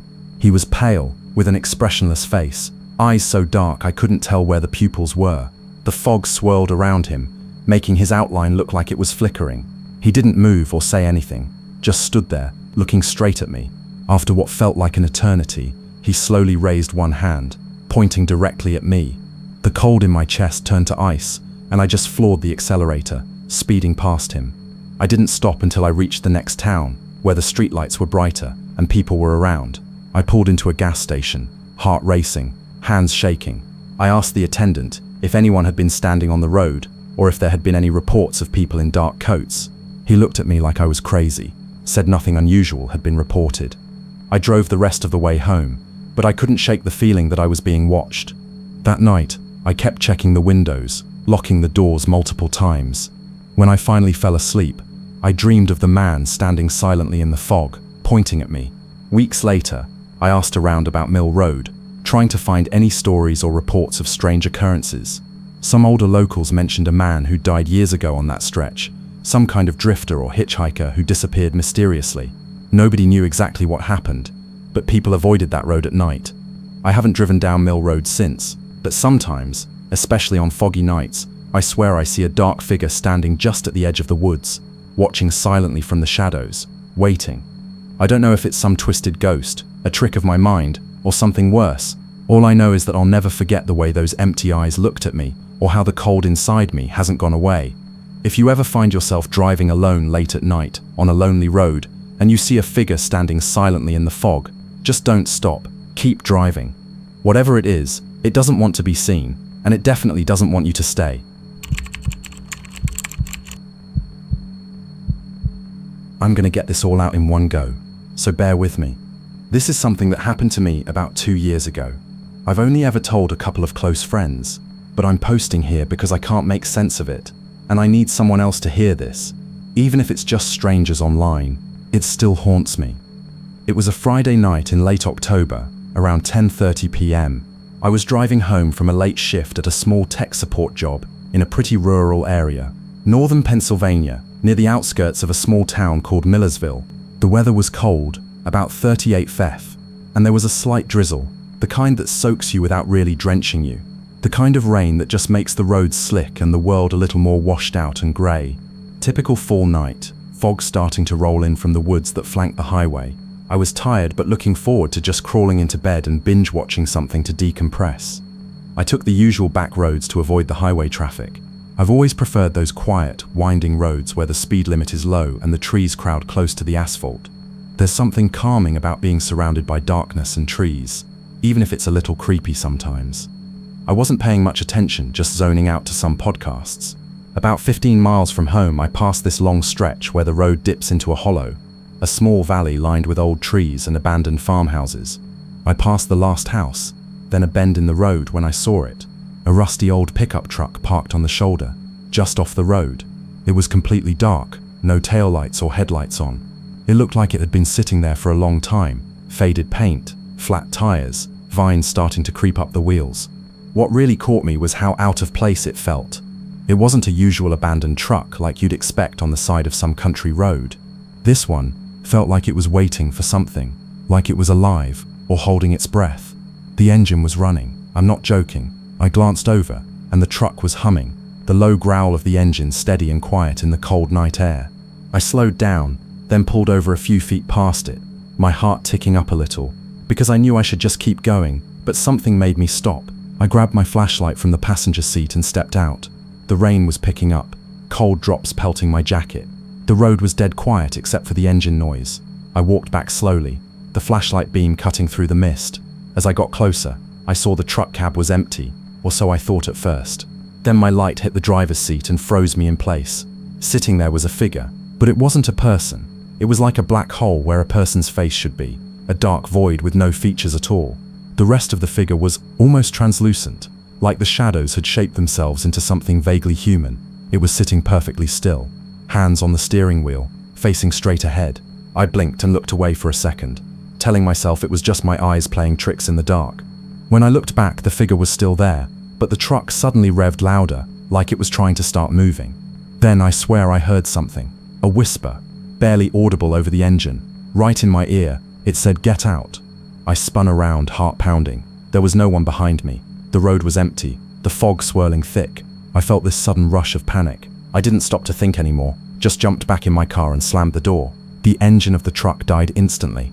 I locked the doors, hands shaking, and peeled out. I didn't even look back until I was about a mile down the road. When I glanced in my rearview mirror, the truck was gone, just gone, like it had never been there at all. I don't know how to explain what I saw. I've tried rational things, a trick of light, a hallucination, sleep deprivation, but I'd been awake for 9 hours by that point, and I don't take medication or drugs, no alcohol. I was just a normal guy, driving home late. The weirdest part, the next day, I checked the stretch of road I passed, went looking for that truck. There was nothing, no tire marks, no abandoned vehicle, no sign anyone had stopped there. The local sheriff said nobody had reported anything suspicious, nothing in police logs or traffic reports. It was like that hollow truck just disappeared into thin air. Since then, I get this feeling, like I'm being watched sometimes when I drive late at night on empty roads. I'm jumpy around trucks or cars that are parked with their engines running, but no one inside. I can't shake the feeling that whatever that thing was, it wasn't just a ghost or hallucination. It was something waiting for someone, waiting for me maybe. I don't want to say it was supernatural, because I don't want to believe in that stuff, but I also can't explain how a truck can run with no driver, how a hollow figure can sit there with a void for a face, or why it would whisper to me. All I know is that night changed something in me.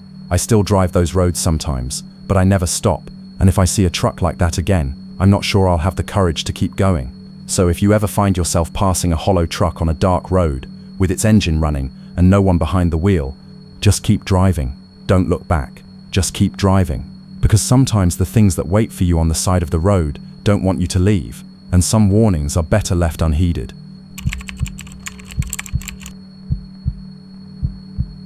I'm not a writer. I'm not even very good at talking about what happened, mostly because I still don't know what to make of it myself. But I'm writing this now because I need to get it out. And maybe, just maybe, if someone else has experienced something like this, or knows what it means, they can help me figure it out. This all started a few months ago, late April, on a Thursday night, around 11:30 p.m. I work a late shift at a diner on the outskirts of town, in a place called Mill Creek, Oregon. It's the kind of town that's small enough to be forgotten by GPS sometimes, but big enough that you think you're safe walking home late at night. I usually take the same route back down Route 53, which cuts through a stretch of woods and old farmland. It's a road I've driven dozens of times before, mostly empty at that hour, except for the occasional truck or delivery van. That night, the weather was weird. The forecast said clear skies with a slight chill, but when I left work, the air was thick, like a pressure you could feel on your skin, heavy and almost wet, but it hadn't rained. The streetlights outside the diner flickered a bit as I got into my car. I remember noticing that because it felt like something was off. I shrugged it off and started driving. About 5 minutes into the drive, I noticed a subtle fog rolling in, not the usual kind where you can see a few feet ahead, but something denser, creeping in fast from the edges of the road, swallowing the trees, the guardrails, the faint orange glow of the lamps. It was like someone was turning a dimmer switch down on the world, except the fog wasn't white or grey. It was darker, almost bluish, and it moved in slow waves. At first I thought, okay fog, I'll just slow down. I slowed my speed from 55 mph to about 35. My headlights cut through the mist, illuminating the gravel shoulder and the wet leaves scattered along the road. The trees leaned inward over the road, their branches scratching against each other in the breeze. The radio started to crackle with static, and no matter what station I switched to, I could only get bursts of noise. That's when I noticed it, the rearview mirror. I caught a glimpse of movement behind me. Not a car, not another truck, but something low and slow, just beyond the fog's edge. I squinted and blinked fast, trying to convince myself it was a trick of the light, or a shadow. I told myself to stop being paranoid. It's just fog, I thought. Maybe a deer. But then the feeling came, That prickling sensation at the base of my neck that says you're being watched. I glanced to the right window. The fog was so thick it looked like a wall. I couldn't see the fields or the trees anymore. Just a flat grey nothingness. The fog muffled sound too. The usual night noises like crickets and owls vanished. There was only the quiet hum of my car engine and the faint tap of rain against the windshield, though no rain had fallen. My heart sped up. I told myself to keep calm. Maybe I was just tired. I'm not usually spooked by driving at night. I turned the heat on, hoping the warm air would clear my head. The weirdness kept building. Suddenly the road ahead disappeared. Not in the fog, but entirely. It was like the pavement just stopped. The yellow center lines faded into nothingness, like a digital glitch. I slammed on the brakes, but the car didn't respond right away. The tires skidded on gravel that hadn't been there a second before. I slammed my hand on the horn. Nothing. The engine sputtered and died. The dashboard lights blinked off. The whole car was silent, except for my breathing and the faint sound of something moving in the fog outside. I looked up, and in the rearview mirror was a shape. It was low to the ground, and I could only see the faintest outline against the fog, but it wasn't a deer or an animal. It was too wide and too still, like it was waiting. My phone was dead. I never keep it charged, and the battery was nearly empty when I left work. No signal. I tried to open the door to get out, but the handle was stuck, like it was jammed shut. Panic set in. I pounded on the windows and shouted, but my voice sounded muffled, like I was underwater. The fog pressed closer, cold and damp, seeping into the cracks of the car doors. The shape moved closer, or maybe I was hallucinating. It's hard to say. It was just a dark blur, something bulky and quiet. It didn't make a sound, but I could feel it watching me through the glass. Then, out of nowhere, headlights flashed from behind the fog. A truck emerged, piercing the haze with its bright beams. The shape vanished. The engine of my car sputtered and caught again. I tried the ignition, and it started. The door handle popped free. I didn't think twice. I shoved the gear into drive and sped away, the truck following behind me for a minute before turning off onto a side road. I pulled over a mile later and called 911, but they said nothing was reported on Route 53. No accidents, no fog warnings, just clear weather all night. I told my boss the next day I felt sick and took the day off, but I still can't shake the feeling. Every time I drive down that stretch now, I see the fog starting to creep in again. It's like a trap, and I wonder if that shape is still waiting somewhere in the mist. I don't know what it was, maybe a hallucination, maybe something else, but it changed me. Every night, when the fog rolls in, I check my mirrors and hope it's not there, because if it is, I'm not sure I'd be lucky enough to escape again. I'm still not sure if anyone will believe me, but I need to get this off my chest. What happened to me that night has haunted me for months, and it still feels like it's waiting just beyond my door, like some shadow I can't shake. It was late November last year, 2024. I live in a pretty quiet suburban neighborhood on the outskirts of Portland, Oregon. It's the kind of place where streetlights flicker sometimes, and neighbors wave hello during the day, but at night everything feels miles away from the city buzz. That night, the weather was cold and damp, the kind of chill that seeps through your jacket and makes your breath visible in the air. Around 11:30 p.m., I was driving home from a friend's place. He lives about 15 minutes away, down a stretch of road that cuts through a small forest and then some empty fields. The sky was mostly clear, but a thick fog was rolling in from the west, hugging the ground like a slow-moving tide. It was the first real fog of the season, and it made everything feel off. I remember thinking how quiet the world was, almost too quiet. No crickets, no distant cars, nothing but the soft hum of my engine and the faint whisper of the wind against the trees. I had my music on low, a playlist of old radio hits, just enough to keep me awake. I was tired but not sleepy, and I wanted to get home before the fog got any worse. About halfway through the drive, I noticed a red pickup truck parked on the side of the road near an old abandoned farmhouse. The truck's headlights were off, and it was hard to tell if anyone was inside. The farmhouse itself looked like it had been empty for years, the windows boarded up, the paint peeling. I slowed down, curious but also a little uneasy. I've driven this road dozens of times, and I've never seen a car parked there at night, especially not this late. The truck looked old, maybe early 90s, with rust spots and a faded paint job. Then I saw movement inside, something shifting in the driver's seat. I glanced over, expecting maybe a homeless person or someone just resting, but the figure was weirdly still. I couldn't make out any details in the dim interior, but it felt like the driver was staring straight at me. I shivered and accelerated, wanting to put some distance between me and the truck. I passed it slowly, but when I looked in my rearview mirror, I swear I saw the truck start up and follow me.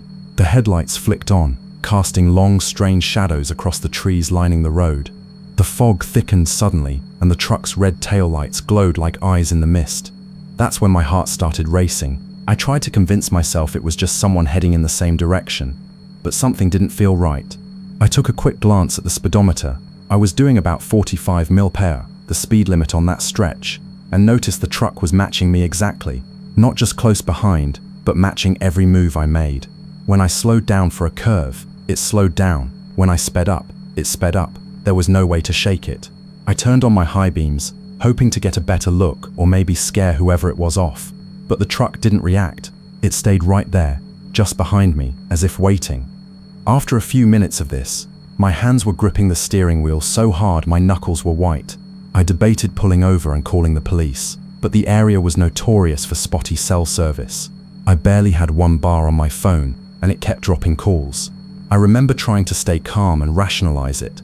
Maybe it was some prank, or a coincidence, or maybe the driver was just lost and following the road like me. But the way the truck moved was deliberate, too deliberate.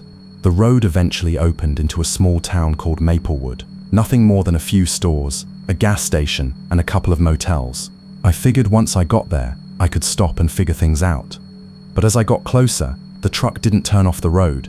It stayed behind me, not following any side streets or anything. When I pulled into the gas station parking lot, I stopped and got out, trying to keep my voice steady as I called out, "Hey, you okay? You need help?" There was no answer. No engine sound, no movement. It was like the truck vanished as soon as I stepped out of my car. I turned around, looking for it, but all I saw were empty, wet streets and the occasional flicker of a neon sign in a diner window. I even walked up and down the block, but there was no sign of the truck or anyone driving it. I asked the attendant if anyone had been by in a red pickup, and he gave me a weird look. Nope, no one like that today. I left and got back on the road toward home, still feeling like I was being watched. The whole drive back, I kept glancing in my mirrors, but the red truck never reappeared. When I finally pulled into my driveway around 12:30 a.m., the fog was heavier now, and everything felt colder. I locked my doors and sat in my car for a few minutes, trying to calm down. Then my phone buzzed, a text message from an unknown number. It simply said, "I saw you." I didn't reply. That's where the nightmare really started. I'm still not sure if I should even be telling this, but I don't have anyone else I can talk to about it. It happened about 2 years ago, summer of 2023, in upstate New York, specifically in a small town called Gouverneur. It's a place most people haven't heard of, kind of tucked away near the Canadian border. Mostly farms, woods, and long quiet roads. I grew up nearby, and I know the area well, so I thought nothing of driving out there late one Friday night. I was 26, had just finished my shift at a warehouse in Watertown, and I wanted some peace. I had a habit of driving aimlessly when I was stressed, just to clear my head. It was about 11:15 p.m., mid-July, and the weather was clear but humid. The sky was dark, with scattered clouds, and the roads were almost empty, except for the occasional truck or car passing by. I was driving on State Route 58, a 2-lane highway that cuts through miles of forest and farmland. It's the kind of road where you can go for 5 or 10 miles without seeing a single house or street light, just the dim glow from your headlights and the occasional deer or raccoon crossing. I remember the radio was playing an old country station, some song by Johnny Cash I barely knew. The hum of the engine and the soft music were comforting. Then I noticed it, faint at first, like the wind rustling leaves, a sort of rhythmic tapping sound coming from outside. I figured it was probably some loose branch hitting the side of my car, or maybe a small animal running across the road. It wasn't unusual out there, but then the tapping didn't stop. It started to sound more deliberate, almost like footsteps pacing just alongside the road. At first, I thought maybe someone was walking along the shoulder, which isn't uncommon around those parts. I slowed down to about 40 miles per hour and looked out the driver's side window, but all I could see was darkness and thick trees lining the road, no sign of anything or anyone. The tapping grew louder, steady, and now I swear it was matching the rhythm of my tires on the pavement. That's when I felt it, a sudden rush of cold air against my neck, like something brushing past the car. I glanced in the rearview mirror, half expecting to see another vehicle, but there was nothing, just the empty road stretching behind me. I tried to shake off the unease and sped up, telling myself it was nothing, probably just my imagination. I kept driving, but the tapping wouldn't stop. If anything, it seemed to get closer. About 10 minutes later, the road curved sharply to the right near a small clearing, and that's when I saw it, a figure standing just off the pavement, partially hidden by a copse of trees. I hit the brakes instinctively and slowed down to a crawl. It was a man, or at least looked like one, mid-30s, wearing a dark hoodie and jeans. He wasn't moving much, just standing there, facing the road. My heart was pounding. I rolled down the window a bit and called out, "Hey, are you okay? Do you need help?"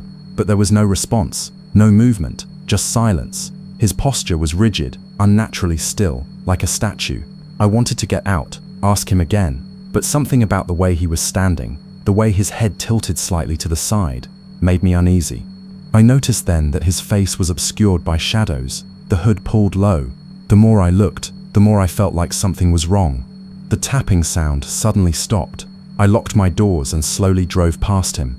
As I did, I caught a glimpse of his eyes. They were wide open and completely black, not reflecting any light. I blinked hard, unsure if I'd imagined it. The whole scene felt surreal. Once I was a good distance away, I sped up and didn't look back. That should have been the end of it, right? Just some weird roadside encounter. But things got worse. Over the next few days, I kept hearing the tapping, not just outside but inside my apartment. At first, I thought it was pipes or neighbors, but it was too rhythmic and deliberate. Sometimes it would happen when I was trying to sleep, a light tapping on the window or walls. It wasn't loud, just enough to unsettle me. I'd lie awake, staring at the dark corners of my room, feeling like someone was watching me. Then I started noticing strange things around the house. Doors I was sure I'd locked left slightly ajar. Small objects shifted positions. A mug moved an inch to the left on my kitchen counter. A book not where I left it. Nothing major, but enough to make me question if I was losing my mind. One night, around 3 a.m., I woke up to the sound of whispering outside my bedroom window. It was so faint I couldn't make out words, just breathy, hurried voices. I froze, heart in my throat. When I got up and looked, the yard was empty. No cars, no figures, just shadows cast by the moonlight. That was the point when I started talking to my friend Sarah about it. She lived about 30 miles away, but was the only person I trusted. I told her everything. The man on the road, the tapping, the noises. She suggested maybe I was stressed, imagining things. I wanted to believe her, but the feeling of being watched wouldn't leave me. Weeks went by, and the tapping got worse. Sometimes it was louder, like someone tapping directly on the wall behind my bed. Once, I woke up to find a single muddy footprint on my carpet near the window. I live on the second floor. I called the police once, told them about the strange noises and the footprint. They came by, took a report, said they'd keep an eye out, but there was nothing else to investigate. No signs of forced entry or anything suspicious. Then came the strangest part, the dreams. I began having vivid nightmares about the man from the road. In the dreams, he was always standing just beyond the tree line, watching me. Sometimes he'd step onto the road, his black eyes staring right through me.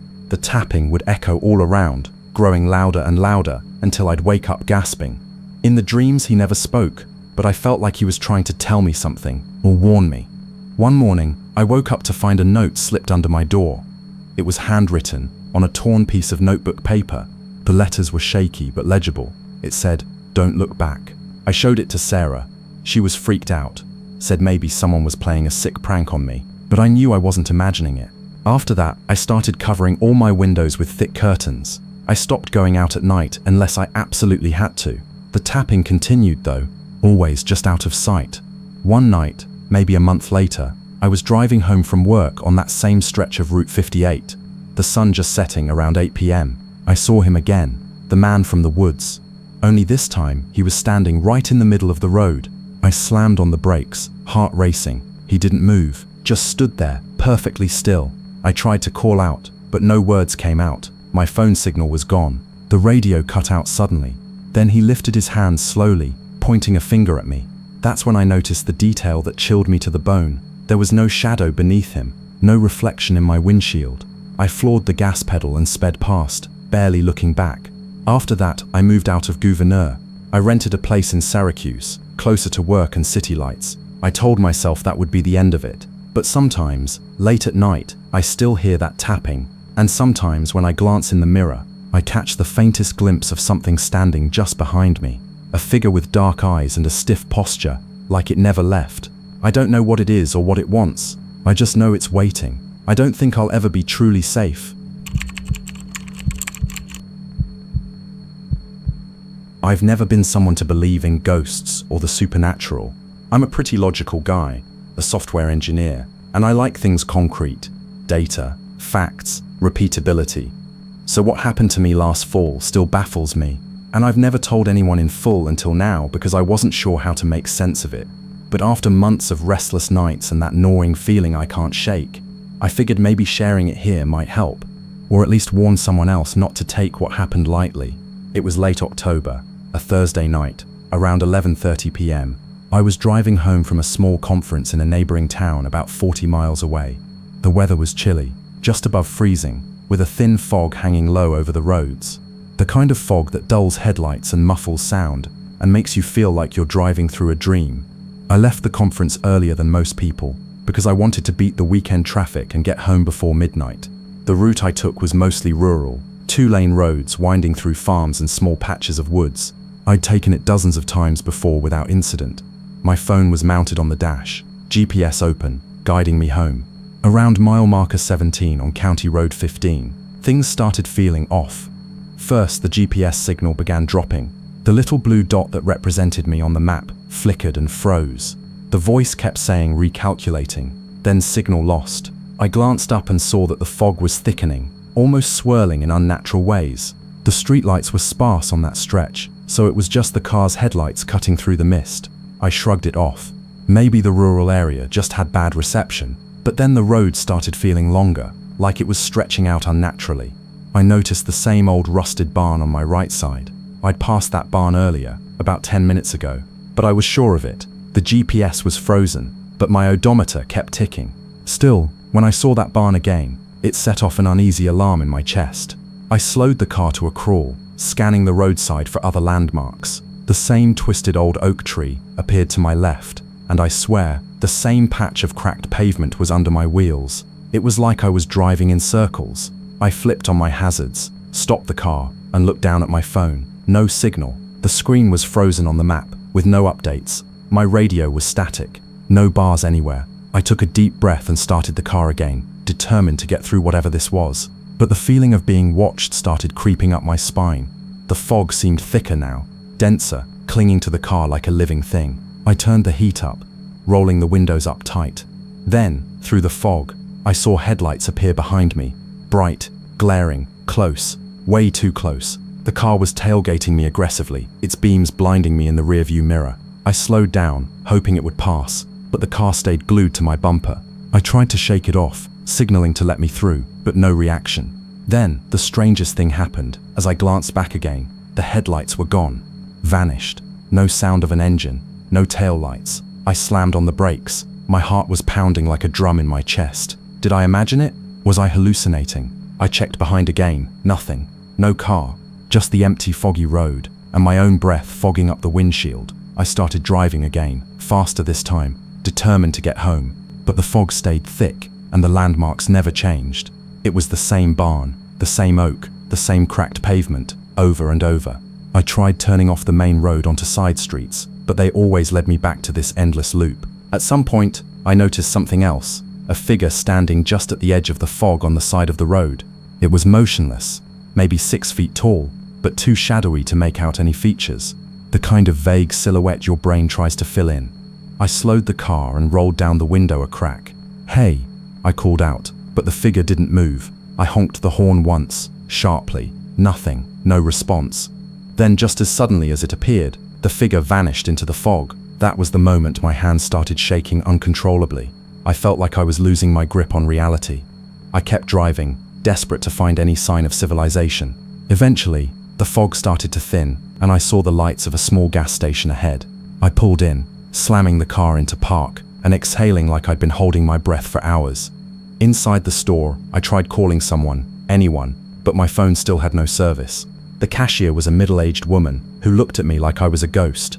When I asked if anyone else had been driving on County Road 15 recently, she frowned and said, "That road? Not many take that one at night. Strange things happen out there sometimes. Folks get lost. Sometimes they don't come back. I laughed nervously and grabbed a bottle of water. I wanted to leave immediately. Outside, as I got back in the car, I noticed my odometer had reset to 0. I blinked, then checked again. The numbers were back to normal, but the fact it had changed was unsettling. The rest of the drive home was uneventful, but I couldn't shake the feeling of dread. That night, I checked online for any reports of disappearances or strange sightings around County Road 15, but there was nothing concrete, just rumors, ghost stories locals told around campfires. Months have passed since then, and I still get chills every time I drive near that road during the day, let alone at night. Sometimes I swear I see a shadowy figure standing just beyond the tree line, watching. I don't know what I experienced that night. Was it a hallucination, a glitch in reality, or something else? All I know is that I never want to be stuck in that endless loop of fog and shadows again. If you ever find yourself driving County Road 15 late at night, just turn around. Don't look back, because some places aren't meant to be found. I've never been someone who believes in ghosts or anything paranormal. I'm not one to get spooked by strange noises or shadows either. But what happened to me last November is something I still can't explain, and it's been eating at me every day since. I live in a pretty quiet suburb just outside of Seattle. Nothing particularly weird ever happens around here. I work a regular 9-to-5 job in IT, so my days are mostly spent staring at screens and dealing with frustrated users. I'm an introvert by nature, so my evenings usually involve me cooking dinner, maybe watching a documentary or reading a book. That's about it. But this story begins on a Friday night, November 12th. It was raining steadily, typical for this time of year, and I was driving home from a late meeting at work. I left the office around 10:30 p.m. The streets were almost empty, and the only thing I could hear was the soft pattering of rain on the windshield and the occasional hum of tires on wet asphalt. My route home takes me through some residential areas, then a short stretch of wooded road before I get to my neighborhood. Nothing unusual there, just dim streetlights casting long reflections on puddles, a few houses with lights on, windows glowing warm and yellow. I usually feel pretty safe driving it at night. That night though, as I got onto the wooded road section, the car's radio suddenly cut out. One moment I was listening to some lo-fi playlist on Spotify, the next, total silence except for the rain. I tried flipping through stations, static. I even tried turning the radio off and back on. Nothing. I shrugged it off. Maybe the signal was bad or something. Then I noticed the air inside the car felt unusually cold, like I'd left the air conditioning on full blast, even though I hadn't touched it all day. The temperature gauge on the dashboard read normal, but the chill was definitely real. I reached over and turned off the AC, just to be sure. That's when I caught movement out of the corner of my eye. At first I thought it was just a trick of the rain and the streetlights, but there was definitely something moving between the trees on the right side of the road. A figure, tall, thin, and hunched over. I blinked, looked again, and it was gone.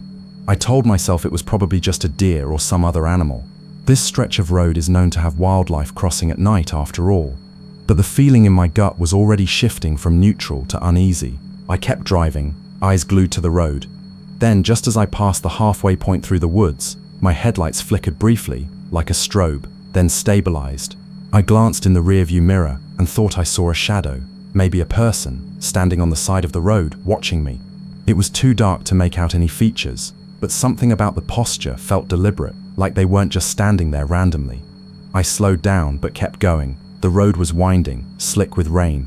After a minute, the figure disappeared. I told myself I was being paranoid. After all, it was late, I was tired, and the rain could play tricks on my eyes. I tried to shake the feeling and focused on getting home. But just as I exited the woods and re-entered the suburban streets, I noticed something strange on the GPS. My phone's map, which I always rely on, was glitching. It froze on my location for a moment, then suddenly rerouted me, suggesting I take a turn I never usually do. The street it wanted me to take was unfamiliar, and according to the map, led into a small residential area I'd never heard of. I dismissed it as a glitch. The GPS had always been a little wonky in that part of town. I ignored the reroute and continued straight on my usual path. That's when my phone screen went black, dead. I tried unlocking it, nothing. The screen stayed dark, no response. I tried restarting it, but no luck. I sat there at the red light, heart pounding a little, trying to calm myself. Then the car's engine sputtered. The lights on the dashboard flickered. I was about to roll to the side of the road when the car just died. Total blackout. I sat there in absolute darkness, the rain still falling. The wipers stopped mid-swipe. My breath fogged up the inside of the windshield. I grabbed my phone to use as a flashlight, but it was still dead. Then I heard it. A soft tapping noise on the driver's side window. Slow, deliberate. Tap, tap, tap. I froze. "Hello?" I whispered, trying to keep my voice steady. No response, just tapping. I reached out and turned on the overhead dome light. The tapping stopped instantly. I looked over. Nothing was there. I unlocked the door and stepped out, rain immediately soaking my jacket. I walked around the car slowly, shining the dim light from my phone on the surrounding trees and bushes. Nothing. No footprints. No movement. I told myself I must have imagined it. I went back into the car, locked the doors, and tried the ignition again. The engine roared back to life as if nothing had happened. I sped home. When I pulled into my driveway, it was almost midnight. My house was dark, but the porch light was on. I thought that was weird because I always turn it off before bed. I opened the door and called out, "Mum? Dad?" No answer. I walked inside. The house was cold. Too cold. The heating was off. I went to the living room. On the couch, my laptop was open, screen glowing faintly. That was strange. I usually close it before I leave the house. I went to my room, and my bed was unmade. The sheets rumpled like someone had been there recently. I called my parents again. No answer. I pulled out my phone to call them, but it was still dead. I tried the light switches. Nothing. The power was out.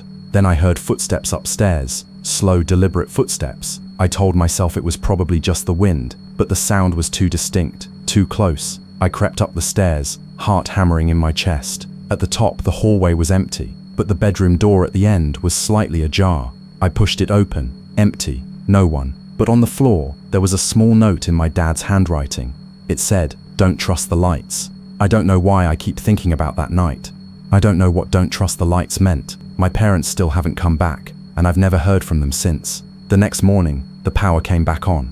The laptop was gone. The bed was made, and the porch light was off. I checked the roads I was supposed to take that night. The wooded road, the unfamiliar neighborhood, and nothing was there.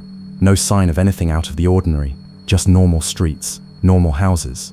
But every time I drive down that road now, I can't shake the feeling that I'm being watched. Sometimes, when the rain falls just right, I swear I see that same tall, hunched figure between the trees. And sometimes, my phone still won't turn on, no matter what I do. I don't know what happened that night. I don't know what the note meant, or where my parents went. All I know is that I'm still here, and that whatever it was, it's still out there.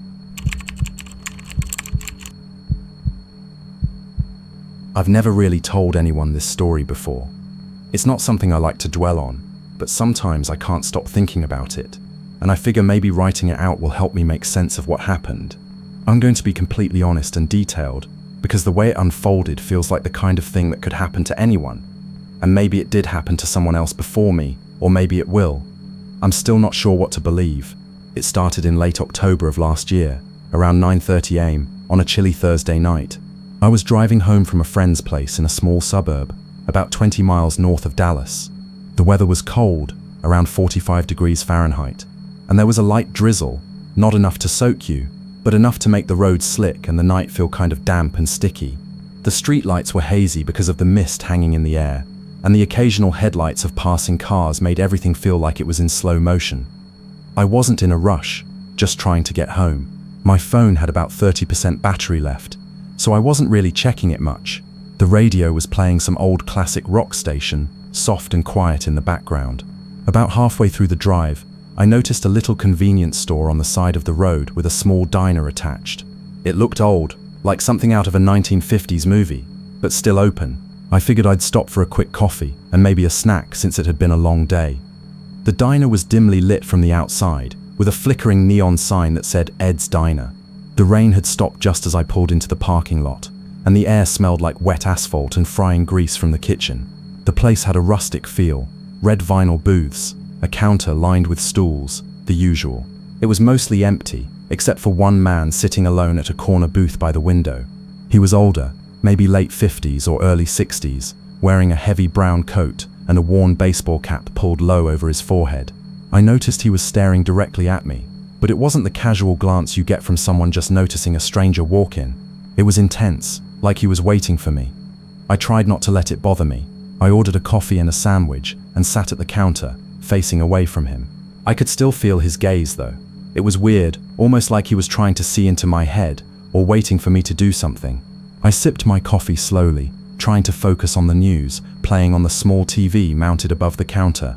About 10 minutes in, the man got up without a word and started walking toward me. I looked up, a little unnerved. He stopped right next to where I was sitting, looked down at me with eyes that were surprisingly bright, almost too sharp for someone who looked so tired. "You're next," he said quietly, but not in a threatening way. It was almost like a warning. Then just like that, he turned and walked out the door without another word. I blinked, confused. I looked around the diner. It was empty. Not a single other customer or staff member in sight. The kitchen light was off. The neon sign outside flickered and buzzed, and the street was quiet except for the soft drip of water from the eaves. I got up and looked outside. No sign of the man. The parking lot was empty except for my car. I sat back down, shaking my head. Maybe I imagined it. Maybe I was tired or had been drinking a bit at my friend's place and was hallucinating. I tried calling my friend to check in, but the call wouldn't connect, just static. I thought it was weird, but I didn't have time to dwell on it. I paid, grabbed my things, and left. The drive home felt different. The radio was dead, and my phone was completely unresponsive. The streetlights looked farther apart, and the road seemed longer. I checked my rearview mirror constantly, feeling like someone was behind me, but every time I looked back, there was nothing. When I finally pulled into my driveway, I felt a strange relief, but also an unsettled feeling I couldn't shake.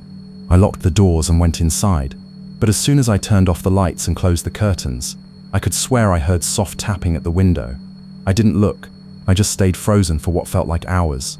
The next day, I went back to Ed's diner during the afternoon. I wanted to tell someone about what happened, maybe find the man, or at least talk to the staff. But the diner was closed. Not just closed for the day, it was boarded up, windows covered with plywood, and there was a faded "For Lease" sign hanging crookedly. I asked around the neighborhood, and no one seemed to know about Ed's diner. Some said there had been a place like that years ago, but it had burned down or shut down long before. No one remembered it being open recently. The whole block felt off, like it wasn't really there, or maybe I had taken a wrong turn and ended up somewhere else. I keep thinking about the man's words, "You're next." What does that even mean? Next for what? Sometimes I wonder if I imagined everything, but then I'll catch a glimpse of something out of the corner of my eye, a figure watching me from a distance, or a shadow that moves against the light. I haven't gone back to that part of town since. I keep my windows locked and sometimes I hear tapping at night, soft and deliberate. But when I check, no one's there. I don't know what next means. I don't know who that man was or what he wanted. But I do know one thing. Some nights I wake up and I feel like I'm not alone. Like something is waiting, just beyond the edges of sight. I'm posting this here because maybe someone else has been there, or maybe someone else will be next. I don't have answers, but if you ever find yourself in a place that feels too empty, where the people stare too long and say things that don't make sense, trust your gut, get out, and don't look back. Because sometimes, the silence is louder than words. It started on a Wednesday, late September, just after sunset. I was driving back from a client meeting in a town about an hour outside the city, a stretch of highway that cuts through rolling fields and dense patches of forest. I remember the sky was an almost bruised purple, the kind of twilight that's neither day nor night, but somewhere unbearably close to both. The air was cold, crisp enough that the warmth from my car's heater felt like a small comfort against the chill creeping in from the cracked window.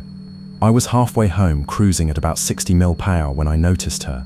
She was standing on the shoulder of the road, just beyond the tall grass that bordered the asphalt. A woman, maybe mid-20s, wearing a long white dress, the kind you'd think belonged to a bride or maybe someone who just left a funeral. The fabric flowed loosely around her, almost glowing faintly against the dim light. She was barefoot, which struck me as odd considering how cold it was.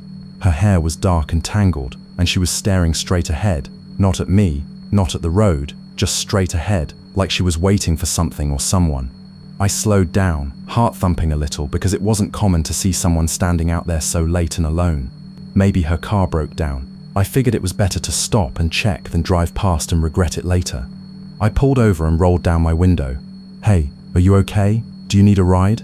She didn't answer, didn't even blink or move her head. just stayed fixed in place. That unsettled me for a second, but I tried again. "Hey, do you want to get in? It's cold out here." She finally moved then. She stepped forward and opened the passenger door before I could even unlock it. No hesitation, no word. I didn't ask why she was silent. It felt better just to have someone there. I remember the instant she slid into the seat beside me. The temperature in the car dropped, like immediately. I could see my breath fogging up the windows, even with the heater blasting full. Her skin was ice cold. I touched her arm by accident when I shifted gears, and it was almost numb to the touch, like dead skin. But I didn't say anything. I was too confused and a little scared to speak up. We drove in silence. No music, no radio. I kept stealing glances at her, but she never moved, never turned her head, never blinked, just stared forward with empty eyes. After about 20 minutes, I glanced over again, and she was gone. The passenger seat was empty. I swear to you, I looked everywhere. The door was still closed. The seatbelt wasn't buckled. No sign of her. My heart hammered in my chest, breath coming in short, sharp gasps. Then I saw it, in the passenger window's reflection. Her face was there, looking right at me, pale, expressionless, eyes so dark they swallowed the light. I slammed the brakes, my car fishtailing slightly on the wet asphalt. The reflection vanished as quickly as it came. I sat there for a long time, frozen, trying to convince myself I was imagining things. Finally, I shook it off and kept driving. The rest of the ride home was quiet, except for the occasional chill that washed over me, like her presence was still lingering just beyond the edges of the car. When I got home, I locked every door and window, turned on every light. I didn't sleep well that night. I kept hearing faint footsteps outside, soft, slow, like someone pacing. The next day I called the local police and told them about the woman. They checked the area, but no one had reported a missing person matching the description. No abandoned cars, no witnesses. I tried telling my friends, but they laughed it off. "Maybe you were just tired," they said. But I know what I saw. Sometimes when I'm driving late, I catch a glimpse of a white dress flickering in the corner of my eye. And I wonder, was she real or something else? I still don't know, and I don't think I ever will. Tom had been driving down the same stretch of highway for what felt like hours. But no matter how far he went, the road seemed to stretch endlessly ahead. It was just after sunset, about 7:45 p.m., and the sky was overcast, the kind of grey that sucked all the warmth out of the air. A cold drizzle started to fall, soft enough to blur the edges of the road, but not heavy enough to warrant turning on the windshield wipers. He glanced down at his phone. No signal. The GPS app flickered and froze, showing the same segment of highway looped over and over, like a broken record. There were no signs, no mile markers, no exits, only trees lining the road in thick, oppressive darkness. The headlights barely reached past a few yards, swallowed quickly by the mist and shadows. "Okay, this is weird," Tom muttered to himself, gripping the steering wheel tighter. His voice echoed softly inside the car. "Just keep driving. There has to be an exit up ahead." But every turn he tried to make, left or right, led back to the same stretch, the same cracked asphalt, the same patch of dead grass by the side of the road, the same distant flicker of orange streetlight that never seemed to grow any closer. He stopped the car, took a breath, and stepped outside. The air was damp and cold. His boots sank slightly into the soggy dirt. No sounds except the rain hitting the roof and an occasional rustle in the bushes. No other cars, no houses, no signs of life. He checked his phone again. Still no signal. No new notifications. Nothing. "Maybe the GPS is just bugging out," he said, forcing a laugh. "Could happen, right?" Tom had left his friend's place about an hour ago, heading back home through a rural stretch he hadn't driven before. He remembered the directions clearly. Take the highway out of town, then the second right after the gas station, then straight for about 15 miles. But now, none of it matched what he was seeing. He decided to try again, turning the wheel hard left at the next fork. The car slid slightly on wet gravel but steadied. He drove for what felt like another half hour, eyes darting for any sign of civilization, but the road only led him back here, this exact spot. Frustrated, Tom pulled over again and sat in the driver's seat, running his hands through his hair. The fog thickened and his breath fogged up the windows. He started thinking maybe he'd been drinking too much earlier, or the stress at work was messing with his head. Suddenly, the radio crackled to life, static hissing through the speakers. Tom flipped through the stations, but landed on a faint voice, barely audible under the noise. "This is unintelligible. Keep moving. Don't stop. The road never ends." He froze, heart pounding. The voice was distorted, almost mechanical, but it sounded eerily close. Then the radio went dead again. Tom's hands trembled as he reached to turn it off. His mind raced, trying to rationalize it. Maybe a prank, interference, a weird coincidence. He decided to start driving again, slower this time, scanning the shadows for anything out of place. As the rain picked up, he noticed something, faint footprints in the mud beside the road. Too large to be animal tracks, they were spaced oddly, as if someone had been walking slowly, deliberately. His throat tightened. Who else could be out here? He called out, voice shaking. Hello? Is someone there? No response, just the steady drip of rain. He looked around, but the thick trees pressed close, and the fog swallowed everything beyond the immediate road. Tom tried the phone one last time. Signal bars flickered briefly, then vanished. He sighed, defeated, and leaned back in the seat, eyes locked on the dark highway stretching ahead like an endless ribbon. That's when he saw it, a figure standing at the edge of the woods, barely visible through the mist, just beyond the reach of his headlights. Tall, motionless, face obscured. Tom blinked. When he looked again, it was gone.